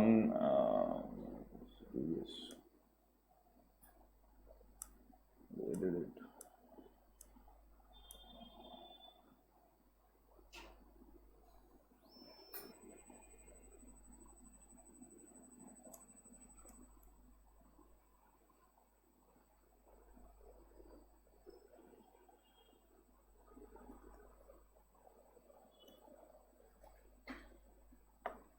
Our test will not be previous questions.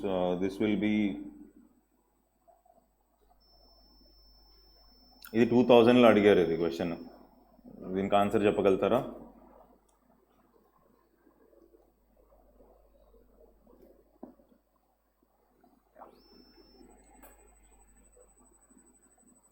కనిపించట్లేదా?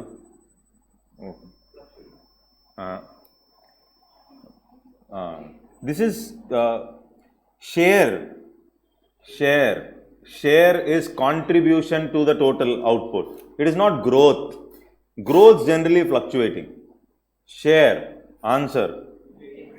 అప్పటికే increasing trend. Services. Are you able to get what I'm trying to say. Okay, so this, can you tell me the answer?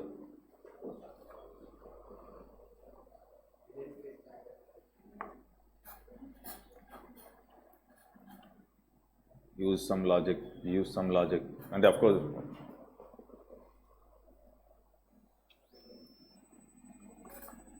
online students, you can also put.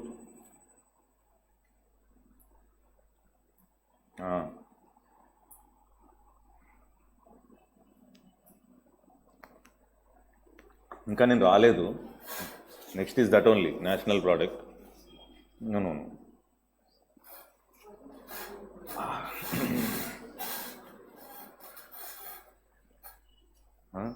Concepts వేరే, questions వేరే.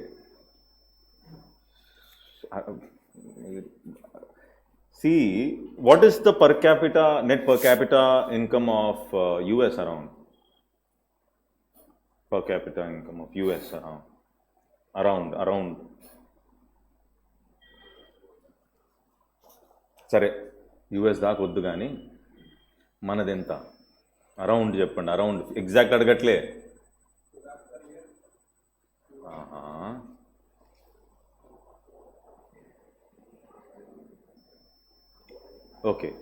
Okay. Two things you do. You have mobile phones, no? So two things. Use, no problem. You tell me US how much per capita GDP, per capita US. Okay, India denta, highest country ఏది? 1 minute లో చెప్పాలి.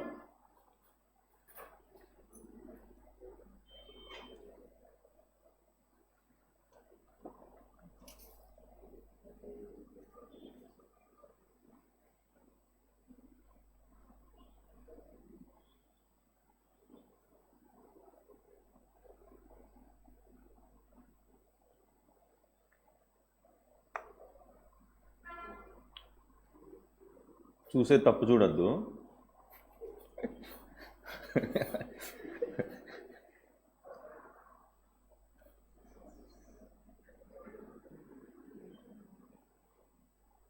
ఏం చూసారు? India ఎంత? 6,000 India per capital. US 66,000.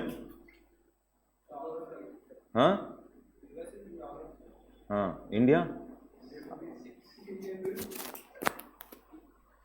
So highest which one? Around 60. Okay, around 60. Highest ఏ country per capita? Qatar కాదు, 2017 data ఉంటుంది నాకు తెలుసు, మీరు చెప్తారు. Check, it should be Luxembourg. Check Luxembourg. చూసేటప్పుడు సంవత్సరం చూడరు.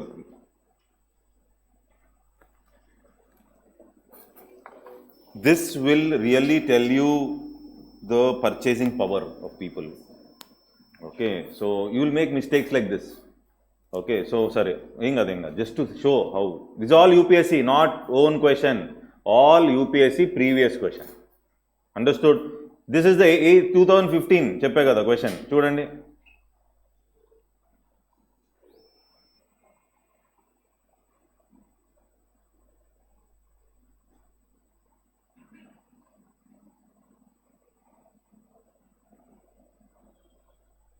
వద్దులే, ఆగండి.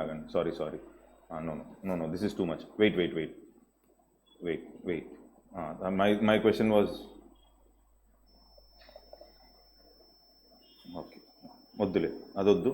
Okay, 13, sorry, 13. I'll come to that. Tomorrow we'll solve all that. 13, previous question.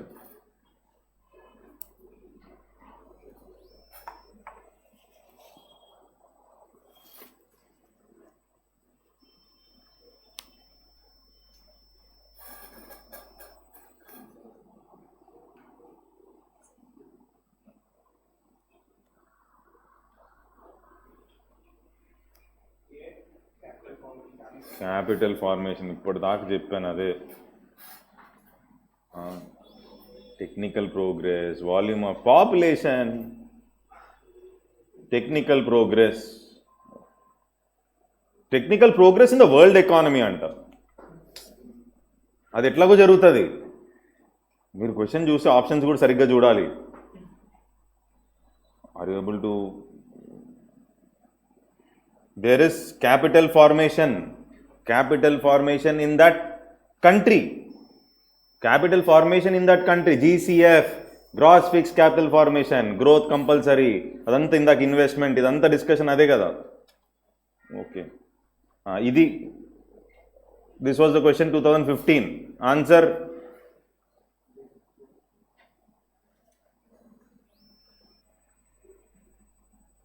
ఇందాక చేసాం, మళ్ళీ ఇన్సేపు ఏంటమ్మా ఆన్సర్? అంతే. Rate of growth, it is percentage. This was in 2015.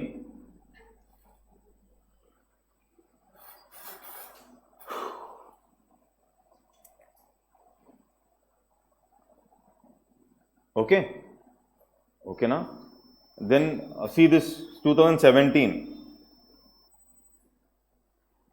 option C gave. మీరు చెప్తా ఉంటే నేను ఆప్షన్ కరెక్టా రాంగ్ అని కట్ చేసుకుంటూ వెళ్తా. కరెక్టా రాంగా? రాంగ్. ఓకే, ఎందుకంటే after it is services sector. Now also ఇప్పుడు see 53.4 service. Okay, so share of India's exports in the world trade increased. Yes, he didn't say enormously or anything. Okay, so increased. FDI inflows increased after LPG. Okay, no tension. India's foreign exchange reserves increased enormously. ఎందుకు no? Enormously ఉంది కదా, నాకు తెలుసు. There was economic crisis because there was no forex, and later on we have what is the forex now around ఎంత? How much? What is the forex reserve approximately? What is the forex reserve we have?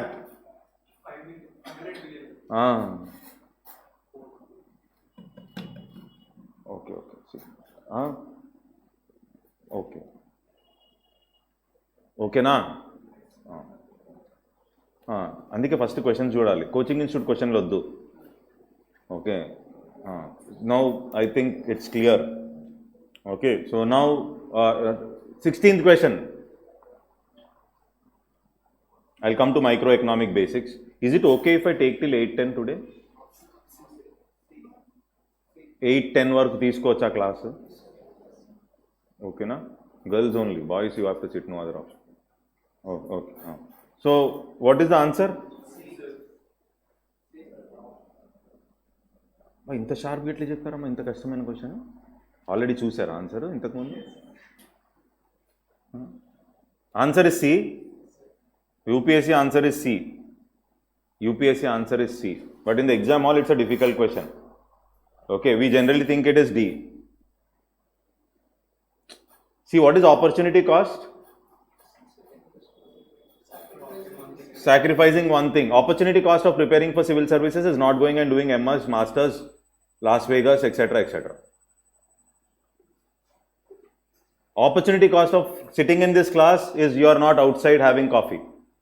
Opportunity cost is there for everything, especially for an exam. Opportunity cost is too high. Got the point, right? Okay, so if government is selling something free, okay, government has lost the opportunity cost of selling it to somebody at a price. That are you able to get this? Okay, but here logic is, what his logic is, if commodity is provided free to the public by the government, this opportunity cost is transferred from the consumers of the product to the government. But ultimately, government means what? It is taxpayers' money, our money only, no? So we are giving subsidies. Government is giving subsidy means, okay, the opportunity cost is shifted on the government, but government is using whose money? Public's money. It's our taxpayers' money. So therefore, the opportunity cost is transferred from the consumers of the product to the tax-paying public. యాక్చువల్గా exam హాల్లో మనం government దగ్గర ఆగుతాం నాకు తెలిసి. Is this clear? Okay, now is that okay till here?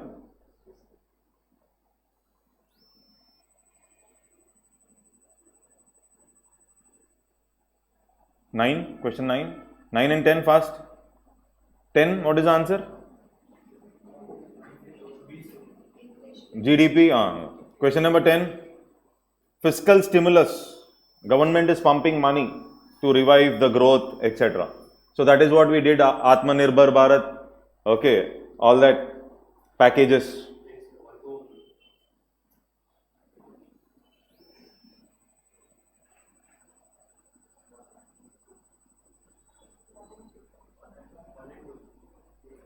Cutting tax rates means money supply will increase. You are not giving money to government, you are having more money in hand. Increasing government spending, government is pumping money into economy. Okay. Abolishing subsidy, this is not fiscal stimulus. You are giving more subsidy, then it's okay. Abolishing subsidy means you should put money from your pocket. Government is taking away money. Okay, so therefore, okay, just to get a feel, just to get a feel. Okay, so that is done. Now next question, next. Okay, domestic versus national.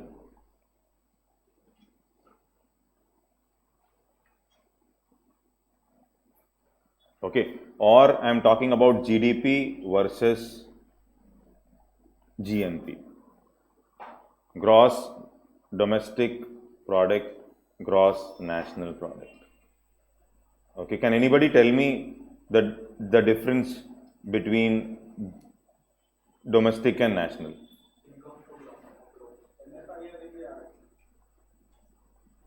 In that NFIA, can I put transfer payments? Okay, so it is the total output or income generated by the residents of the country from within and outside. Okay, now one more question.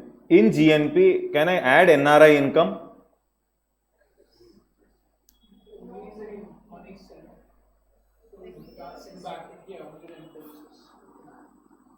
Okay, remittances. Okay, so do you think remittances should be added? Okay, so I'll repeat it. Gross national product. It is the total income or output generated by the residents or the nationals of the country from within the country as well as outside. This income is generated through what? 4 factors of production. Okay, Shah Rukh Khan is setting up his restaurant in Dubai or maybe in London. It is from entrepreneurship, is getting profit. Shah Rukh Khan has given his house for rent in London. He is repatriating it back to India. Okay, so that means he is getting rent. Prabhas is working for Hollywood, labor income. Okay, so he is repatriating that money back to India.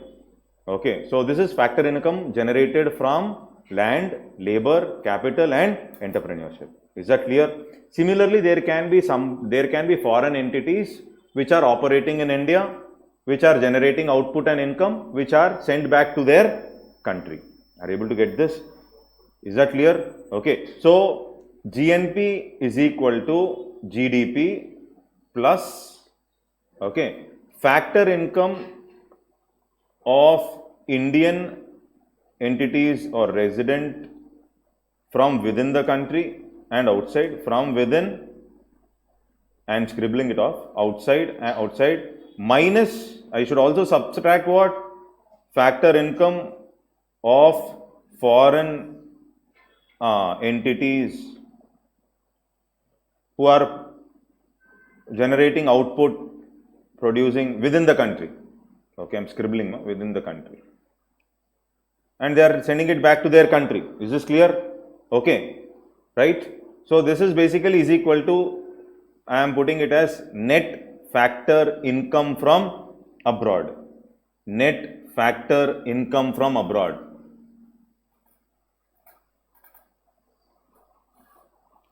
GNP means who produced it. That is what they are talking about. Okay, that's the definition. Net factor income. Now, next question is GNP always greater than GDP? No. It depends on what? NFIA. So, if NFIA is negative, more money is moving out of India than more money is coming in. If NFIA is negative, Okay, so when I'm saying resident, then NRI income should not be included. Are you able to get my point? I can't say Shah Rukh Khan is an NRI. Are you able to get my point? Okay, so how do you put NRI's incomes here when I'm talking about resident? Is this clear? Okay, so you'll do research and tell me one more thing tomorrow. Okay, there is this conflict saying that, so obviously transfer payments will not be part of my calculation. Transfer payment will not be part of my calculation. Transfer payment means what? Grants. Okay, so Melinda Gates Foundation is giving some grant. Okay, US has given some grant. It is only transferred from one entity or another. It is not a factor income. It has not generated any good nor service in return. Are you able to understand? So that is the reason transfer payments are not part of national income calculation.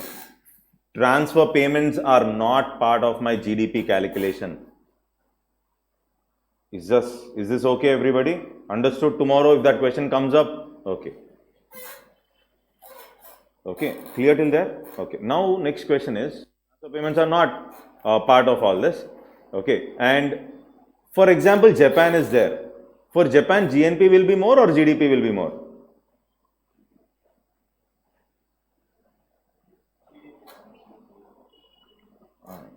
India uses GDP as a factor for measuring economic growth. Okay, India uses GDP. When we say growth, we don't say GNP growth. We say GDP growth. Now, for Japan, GNP will be more or GDP will be more approximately? GNP. Why? Japan is a very small. Hokkaido, Honshu, Shikoku, Kyushu. 4 Bacha islands are there in Japan. Okay. So, how much, though technologically superior, how many investors invest and produce? Japan has its industries in India, in US, in UK, in Russia, wherever possible. It is doing business and it is repatriating profit back. Factor income is sent back to Japan. Small country. How many factories you will set? Unlike India, it is not about entities from India going out and setting. There are, but if you take Japan, Japan is a very small nation. So for Japan, GNP, are able to understand that because NFIA is positive, more NFIA for Japan, more industries set up outside, profit income being repatriated. Now the biggest challenge which you will do research and tell me tomorrow, you said remittances. You said use the word remittances. But actually remittances can be seen as a transfer payment. So tomorrow you will clarify. Shall I put remittances into NFIA or not? Remittances means okay, so there are two theories here. Brother, sister, friends working abroad, they are repatriating one-sided transfer to the families here for your private consumption. One-sided transfer for your private consumption. Now this remittances, some people say now it is labor income. Labor, they are working. So it is also kind of factor income. From that you are sending. But remittance as such is a one-sided transfer from your brother to your pocket. In return, there is no good nor service which you have produced or given. So in that case, should I put remittances as part of NFIA or not? So you do research and clarify. Got my question? So everybody says, okay, we'll put remittances. India's no. NFIA includes remittances. Remittances, we have India as the largest remittance giver. మన remittances వస్తున్నాయి, but remittances return లో ఏం లేదు కదా, return లో you're not giving. So how do you put remittances as a factor income? Because they are saying it's a labor income, but when you look at remittance, it's kind of one-sided transfer that is coming from the other party to this party. In return, you're not giving anything. Are you able to get my point? Understood something? Okay, so Balram, okay, so you'll clarify it today or tomorrow. Remittance. Okay, so first thing is understood domestic versus national. Okay, clear till there. Okay, no.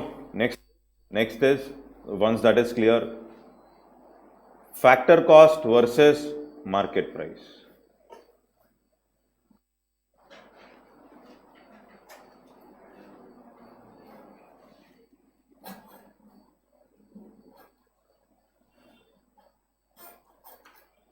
పర్లేదు చెప్పొచ్చు, ఏదో thought వచ్చింది అక్కడ remittances మీద. ఏంటమ్మా ఏం చేద్దాం, remittances చేద్దామా వద్దా? You can invest it. You can consume it also. I'll put it in C then, in GDP. He's sending to the family. If you go and buy rice with it, you buy a car with it, I'll put it in C. I can put it in C, no ma. Okay, just like that. I'm just asking you. Put it in C.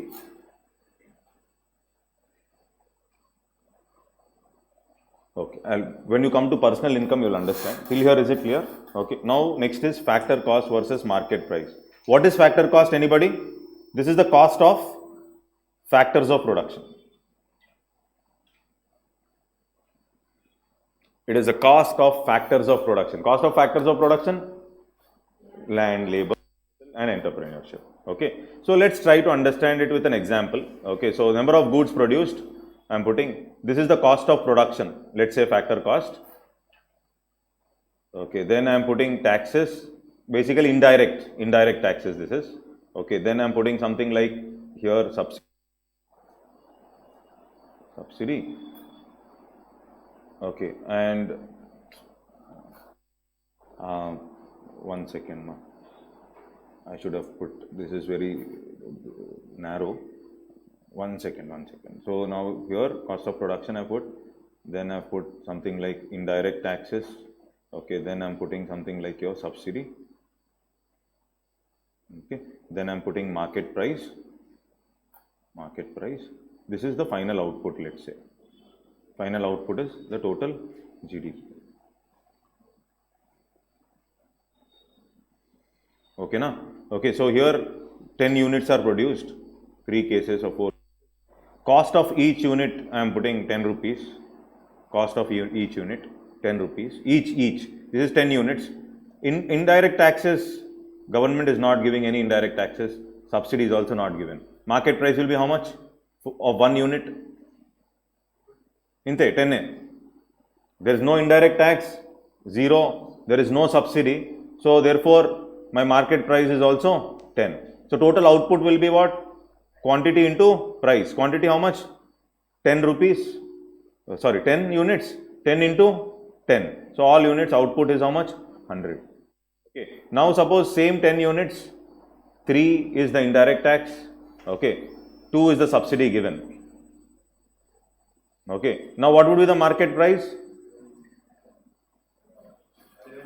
10 plus 3 minus 2. Subsidy I have to deduct? No. Subsidy it gave to me for production. 13 minus 2, 11. So my output would be how much? Okay. Now government gave 4 and 2. 4 indirect taxes. Okay. 14 minus 2, it will be 12, 120. Indirect tax 1, subsidy 2. Okay. So 11 minus 2, how much? 9. Okay. So my total output is how much? 90. Okay, though my number of units produced is same, 10 units, and though my factor cost is same, but my total output is what? Different. Able to get this, that is what is understanding here. So that means if I want to get this market price, this 9 is market price, 9 is market price. How do I get this market price? Market price is equal to this 9 is equal to 10 plus 1 minus 2. Okay, na? This is what? Factor cost. This is indirect tax. This 2 is what? Subsidy. Same with respect to the second case. If I want this 12, how did I get this 12? 12 is equal to 10 plus 4 minus 2. Okay, so this 10 is factor cost, 4 is indirect tax, and this is subsidy. Okay, so that means market price is equal to factor cost plus indirect taxes minus subsidy. That is, everybody has understood? So factor cost versus, that means if I want GDP at market price, it is equal to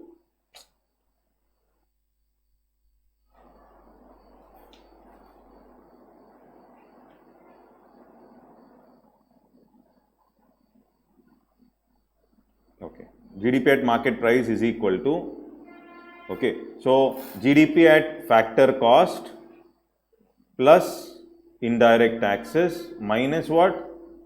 Subsidy. This okay na? Andarki market price and factor cost, gross versus net, domestic versus national, and 4 methods. What is investment? What is gross capital formation? How do you get growth?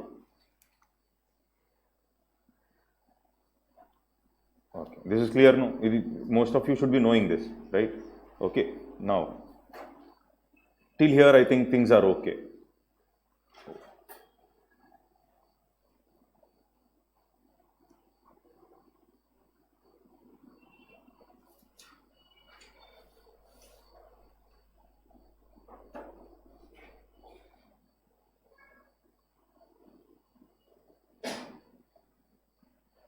So this is the, so now if you remember that example we were talking about, so this is the circular flow of income. Don't worry, I scribbled a lot there.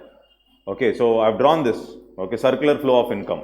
So we have seen expenditure, we have seen product, and this is what is income, that is factor payment. They receive in the form of rent, so it is received by these households. All the factor incomes if I add, so whether it is rent, it can be wages, it can be interest, it can be profit. Now, so the factor payment in the income method for land can be something like land, or you can say natural resources. So this is, one is rent, or it can also be royalty. Tomorrow don't get confused. Royalty wise, suppose natural resources, government has given some fishing rights to somebody, etc. So granting some rights of fishing rights, etc. So for which royalty has to be paid. So this is basically for granting. Somebody has given some fishing rights, etc. You're not giving land for rent, but you're giving some, granting some subsoil assets. You're giving it for lease or something. So that's also, so mining, fishing, oil. So that is also part of land. Now labor, it can be wages, salaries, bonus, etc. Now what you should understand is in 2015 CSO reforms, Central Statistical Organization reforms, they used a word called compensation of employees. Instead of wages, we are using the word called compensation of employees, COE. So compensation of employee includes wages, it includes salary, it can include bonus, whatever it is. Compensation of employees, is this clear? Now, then when we talk about entrepreneur, we are writing something like profit, entrepreneur, profit. Then here I have used the word something called as mixed income. Here are you able to get this? Mixed income. So I have written something like mixed income. Now what is this mixed income? Another new word which government introduced in 2015, new calculation. Otherwise what? Otherwise GDP is equal to rent, wiper, wages, interest, profit, rent, wiper. Now they've changed it, terminology change. Instead of wages, they started using compensation to employees, CE or COE, which includes not just wages, it can include bonus, etc., etc. Now instead of depreciation, they are using the word consumption of fixed capital. Depreciation, consumption of fixed capital. There is an asset, that factory 1000 rupees it produced. In this process of production, there was some 100 rupees wear and tear for this machine. So that is nothing but consumption of fixed capital. Are you able to get this? So the fixed capital or the asset got consumed. Are you able to get this point? Now then what is profit? So profit, you can use the word operating surplus. Instead of profit, they were using operating surplus / they were also using mixed income. So rent, wages badulu, rent badulu, consumption of fixed capital, wages badulu, compensation to employees. Profit, for profit they were using operating surplus or mixed income. Operating surplus slash mixed income. Now, what is this mixed income?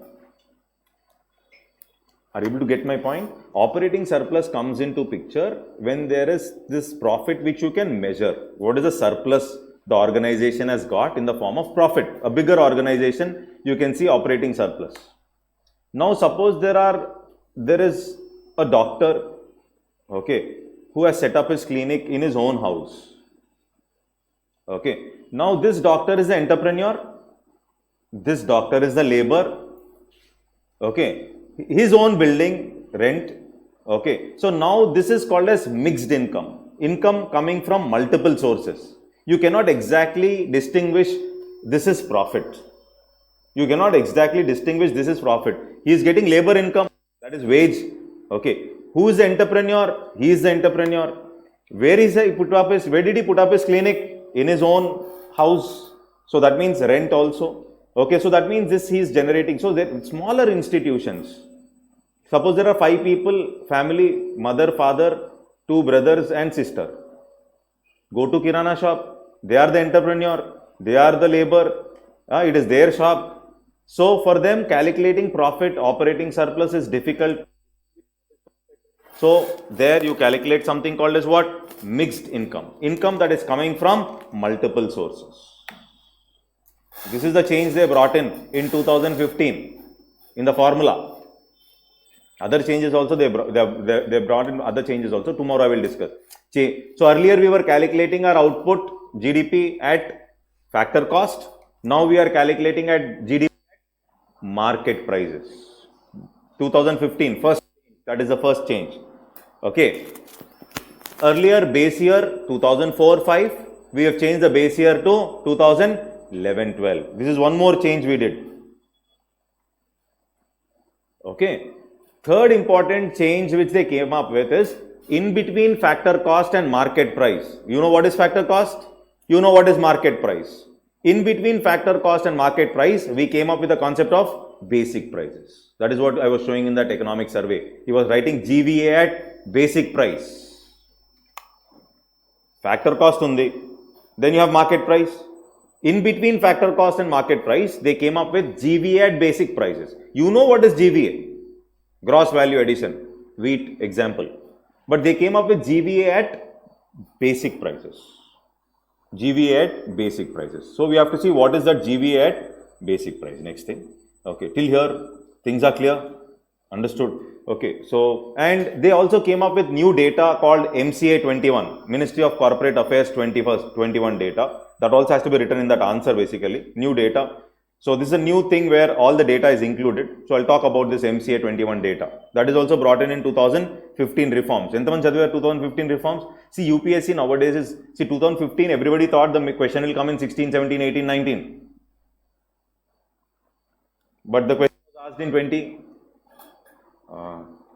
Recent mains. Are you able to get my point?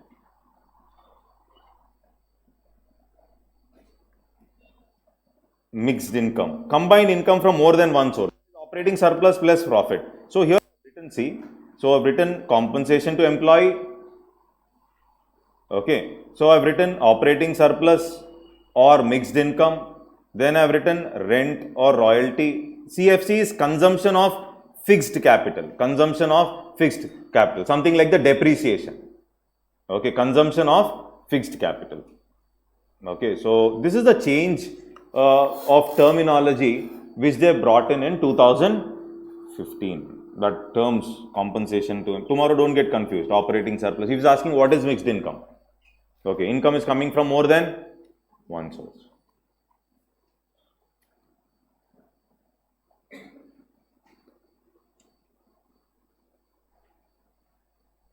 Is this clear till here? Okay till here? So now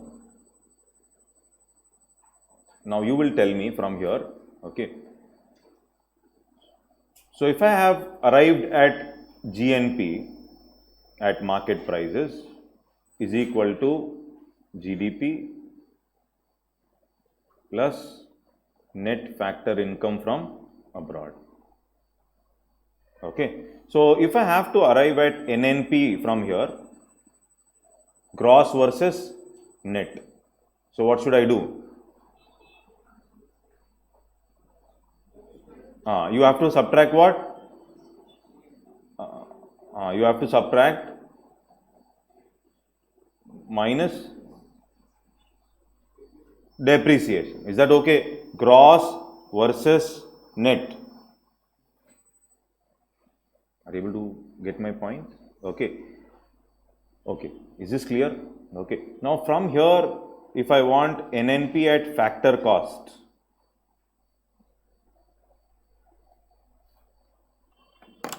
okay. So how do you get factor cost? NNP at market price, or you can write this plus, what should I do? The same formula. Market price is equal to factor cost plus indirect tax minus subsidy. So here it should be minus indirect taxes plus what? Subsidy. Is this okay? Okay now? Okay. So this NNP at factor cost, we generally call it as, this is what we call it as national income.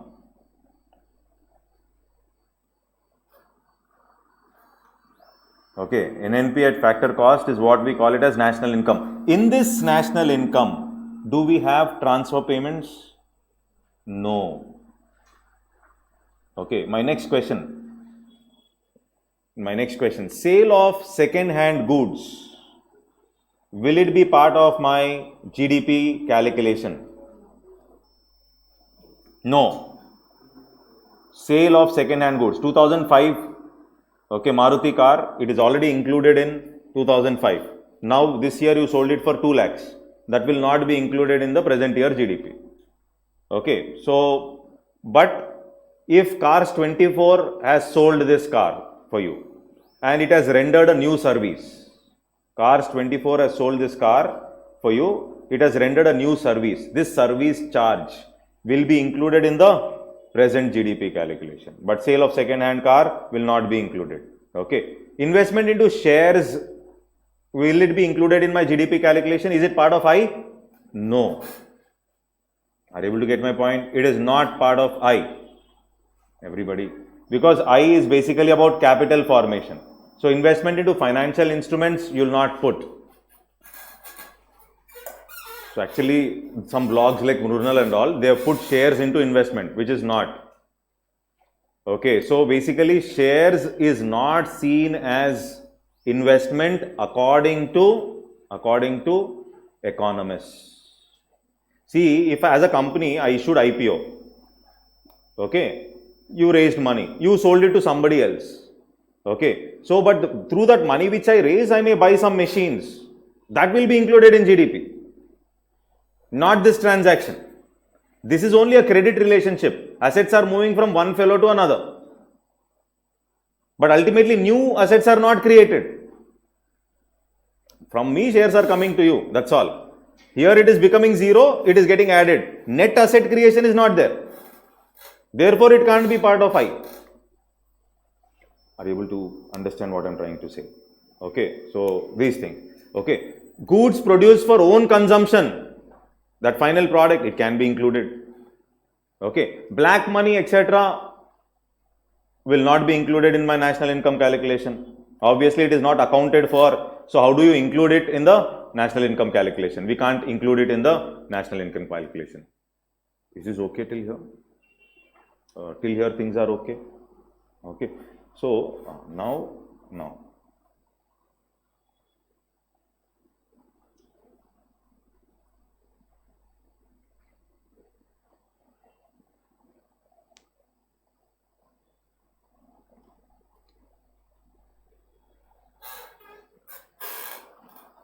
అది అన్ని drawings వేసి ఉన్నాయి.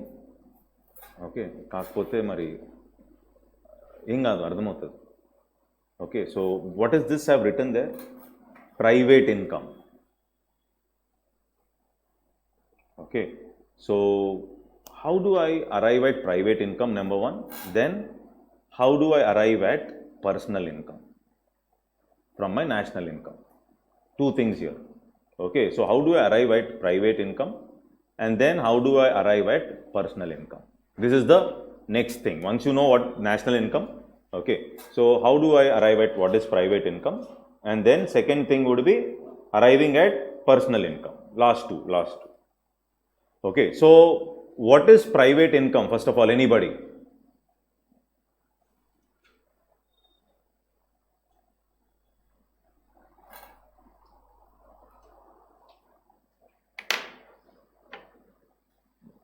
Macroeconomics book చదివారా? చదవకపోయినా ఏం కాదు. Okay, so no problem, but just asking, what is this private income? So government will not be there. Okay, now private income is income received by private sector from within and outside the country. Income received by private sector means this private sector can be households, okay, it can also be firms. First thing what you should understand, it is income received by private sector, no government here. It is income received by private sector from within and outside. Okay, income received by private sector. What is this private sector? Other than government, ante households plus the firms also. Income received by firms as well as households from within and outside the country.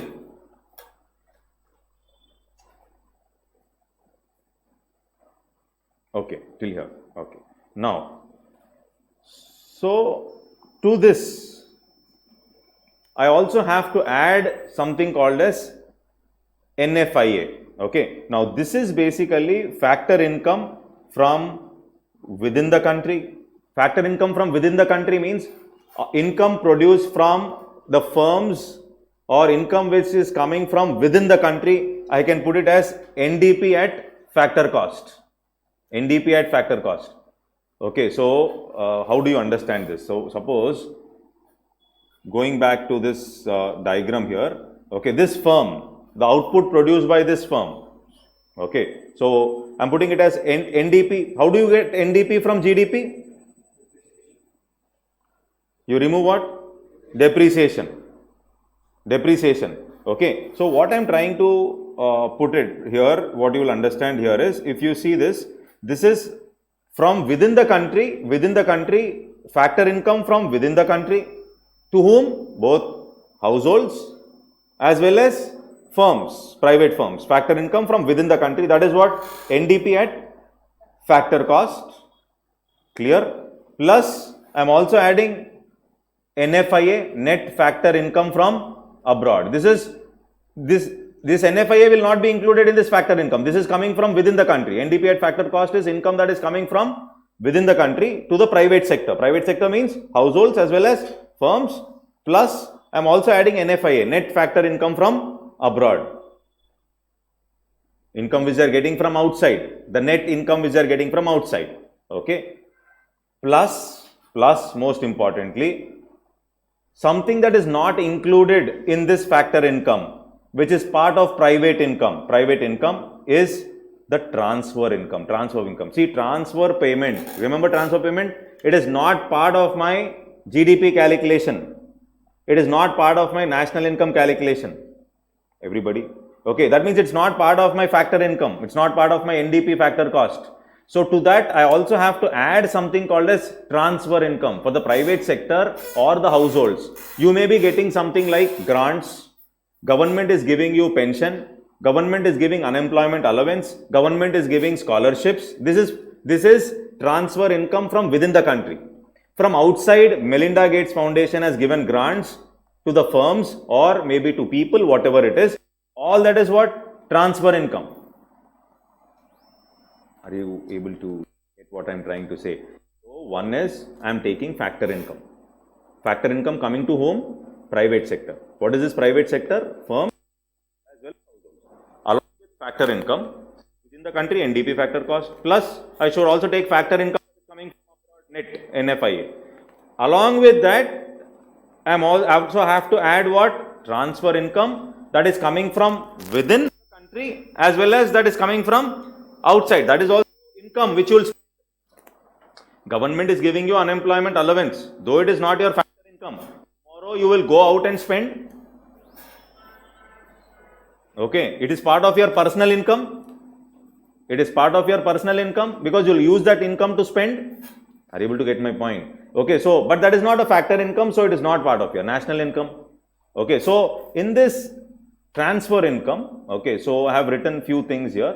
Okay, one is I have written current transfers from government. That means current transfers from government means allowances, pensions from the government. I have written this. Okay, I think UPSC will not ask in this in depth, but just mentioning that is clear. Current transfer from government means the transfer payment that is coming from the administration. Government is giving some grants before elections. It is okay. So like that, all that. Then current transfers from rest of the world. Net current transfers from rest of the world means what?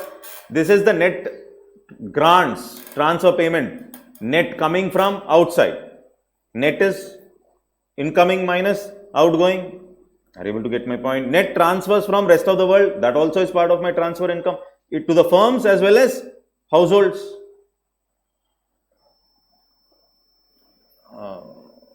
Okay now. Okay. Then I have written something like national debt interest. Okay, ఇక్కడ ఇంకో term రాశాను, ఇది మనకి అవసరం లేకపోవచ్చు. But this national debt interest is also what income? Transfer income. Suppose government issued bonds not to create assets, not to render services, but to bridge deficits or something. It issued bonds, okay, for which government is going to make what? Interest payments. Here in return, there is no good nor service that is produced. Government has issued bonds, raised money purely to handle deficits. Government is not using that money for service rendering or producing products, nothing. But the private sector has purchased these bonds, it is getting this money, it is not factor income for the private sector. This interest which the private sector is getting or this interest which households are getting is not factor income. Are you able to get this? Because government is not producing anything, no goods, no services, it's not factor income. So that national debt interest is also part of which income? Transfer income. CAPF they asked. They will not ask in UPSC 99%, but at least you will remember transfer income. Okay, now from here I also have to subtract NDPF. I have taken total factor income. In this total NDP at factor cost, there can be factor income of private sector as well as factor income accrued to government also. But I want what income? Private income means I have to remove NDP factor cost accrued to the government. First I'll repeat it. Private income. Income coming to private firms and households. That is called private sector. It is through, one is factor income from India. That is NDP at factor cost. Plus factor income coming from abroad. That is NFIA. Net. Okay, other than factor income, we also have to add transfer income or transfer payment. This transfer payment is grant kind of thing. That is also income for you will spend, private sector or households. This factor income is coming from, this transfer payment can come from within the country or it can come from outside. In this transfer income, we have some subcategory. Something like government, what it is giving, which I have written current transfers from government. Then I have written transfer income coming from abroad, grants given by other countries, whatever it is. Then I have written national debt interest. National debt interest is the only thing which is not there generally in your regular books. Okay, so and UPSC also is not asking deep question, but national debt interest is also seen as what income? Transfer income, because this interest which you are getting it by buying some bonds, but government is not using them for any production process. That money it is raising. That is why it is put under transfer income. Are you able to get this? So, but in this total factor income, NDP factor cost, it includes not just the private sector, it also includes the government. So, I want what income? Private income. So I also have to subtract this factor income of the government. So I am subtracting minus NDP factor cost accrued to the government sector. Are you able to get what I am trying to say? Ante emavutadi ippudu. Okay, so private income is equal to national income. Okay, national income, overall national income. Okay, minus, simple words I can write, minus NDP factor cost accrued to the government sector. Okay, so we'll write it. I'll write it again so that. Okay. Okay. So now if private income we have put something like what I have written, I will write. NDP at factor cost I have written, plus I have written what? NFIA. Okay. The plus I have written transfer income. This is what I have written. Okay. But in this, there will be NDP at factor cost accrued to whom? Government sector also. So I have to subtract NDP factor cost accrued to the government. Okay. Okay. Next thing is NDP factor cost, okay, plus NFIA means what will come?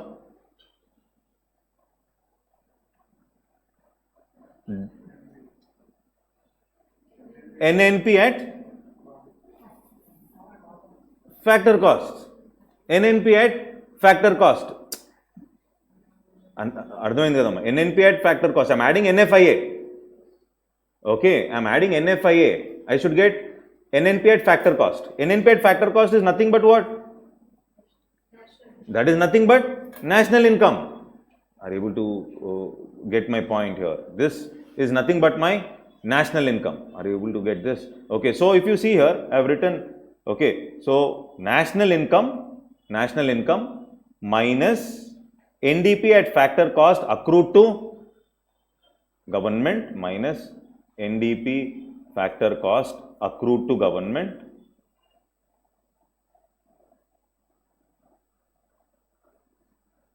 Okay, na? Ide formula, accrued to government. Okay. Plus, so it become plus what payment? Transfer income. Ide rasindi nenu akkada. This is national income. So private income, I have written private income as national income minus NDP factor cost accrued to government plus what income is this? Transfer income. See, transfer income is not part of national income calculation, but transfer income will be part of private income and personal income. Tomorrow question option comes, transfer income is part of personal income. Yes, mana personal income, it is part of our personal income. It is part of your disposable income. Government, if is giving you scholarship, government is giving you allowance, etc. So you are going to use that money for saving or consumption. So that means it is part of your personal income. It is part of your private income. This is so too technical. They may not ask, but suppose they are asking, you should know what is private income. National income, you know, you've understood what is private income.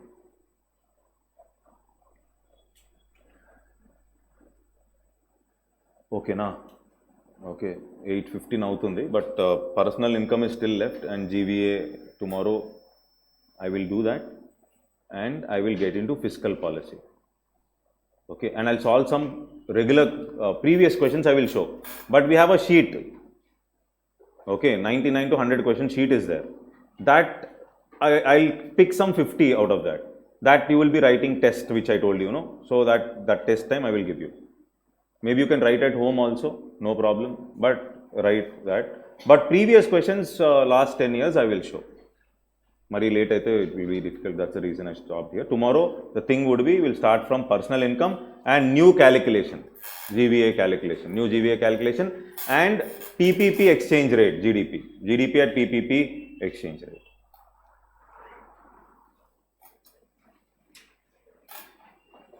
Okay. You didn't find like time is wasted? No. You felt it like revision is happening? Okay, you can be open, because your time is very important now as you're writing exam. Okay, na? Okay, stop here. Very good. Chalo. Any doubts you have?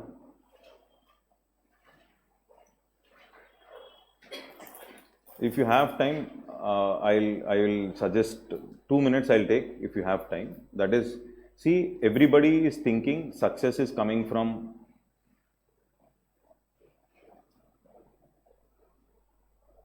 what and what? Economy and polity. But nobody is reading science. It's not that economy is my subject, so economy you should do. Polity also you will do. Seniors who have written 5 times, they will solve 90% or 85% of economy and polity if you are not under pressure. If you are under pressure, 3-4 silly mistakes you will do, and that 3-4 silly mistake will cost you 1.5 years. Okay, so no tension, no stress. Okay, solve more question, and without stress you should go to the exam hall. That I can't teach you. Okay, go and watch Sadhguru's videos. How to handle, what to do. Okay, so because see, I am telling you, deciding factor will be stress only, Balram. Deciding factor will be stress only. Everybody is reading the same books. 4 bits more, 4 bits less. It is all about elimination. It is all about okay. SNT 13 biotechnology is there. You should read. You have read. How many of you read Lakshmikant full? Full odile. How many of you have read Lakshmikant half? Half Lakshmikant. How many of you have read biotechnology, space technology?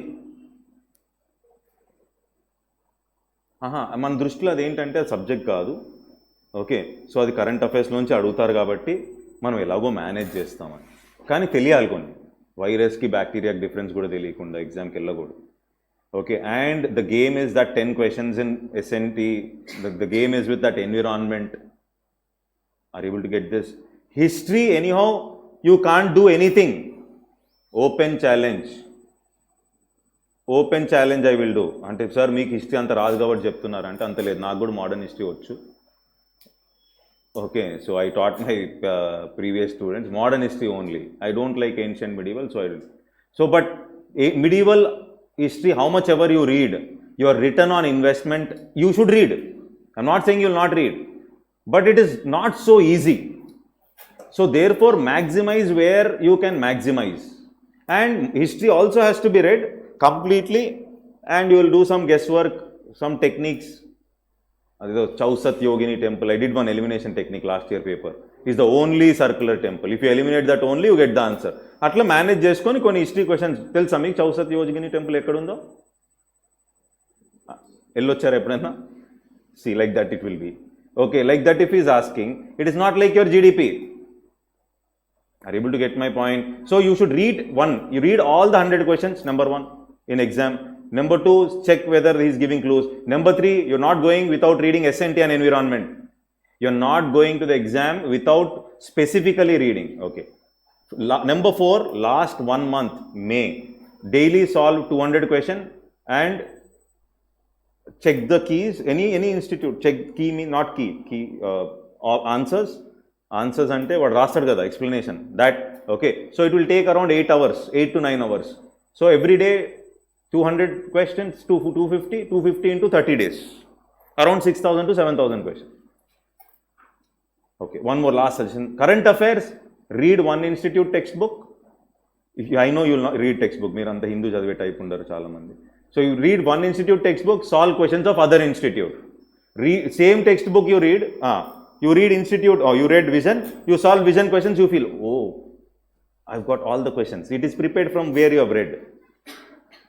You're reading some institute question, notes means you'll solve questions from other institute.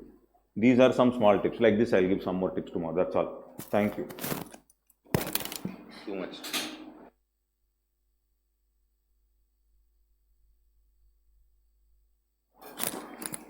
5 to 8. Is that okay? If you get bored, I'll stop 7:30. But 90% I will not stop. Okay, right.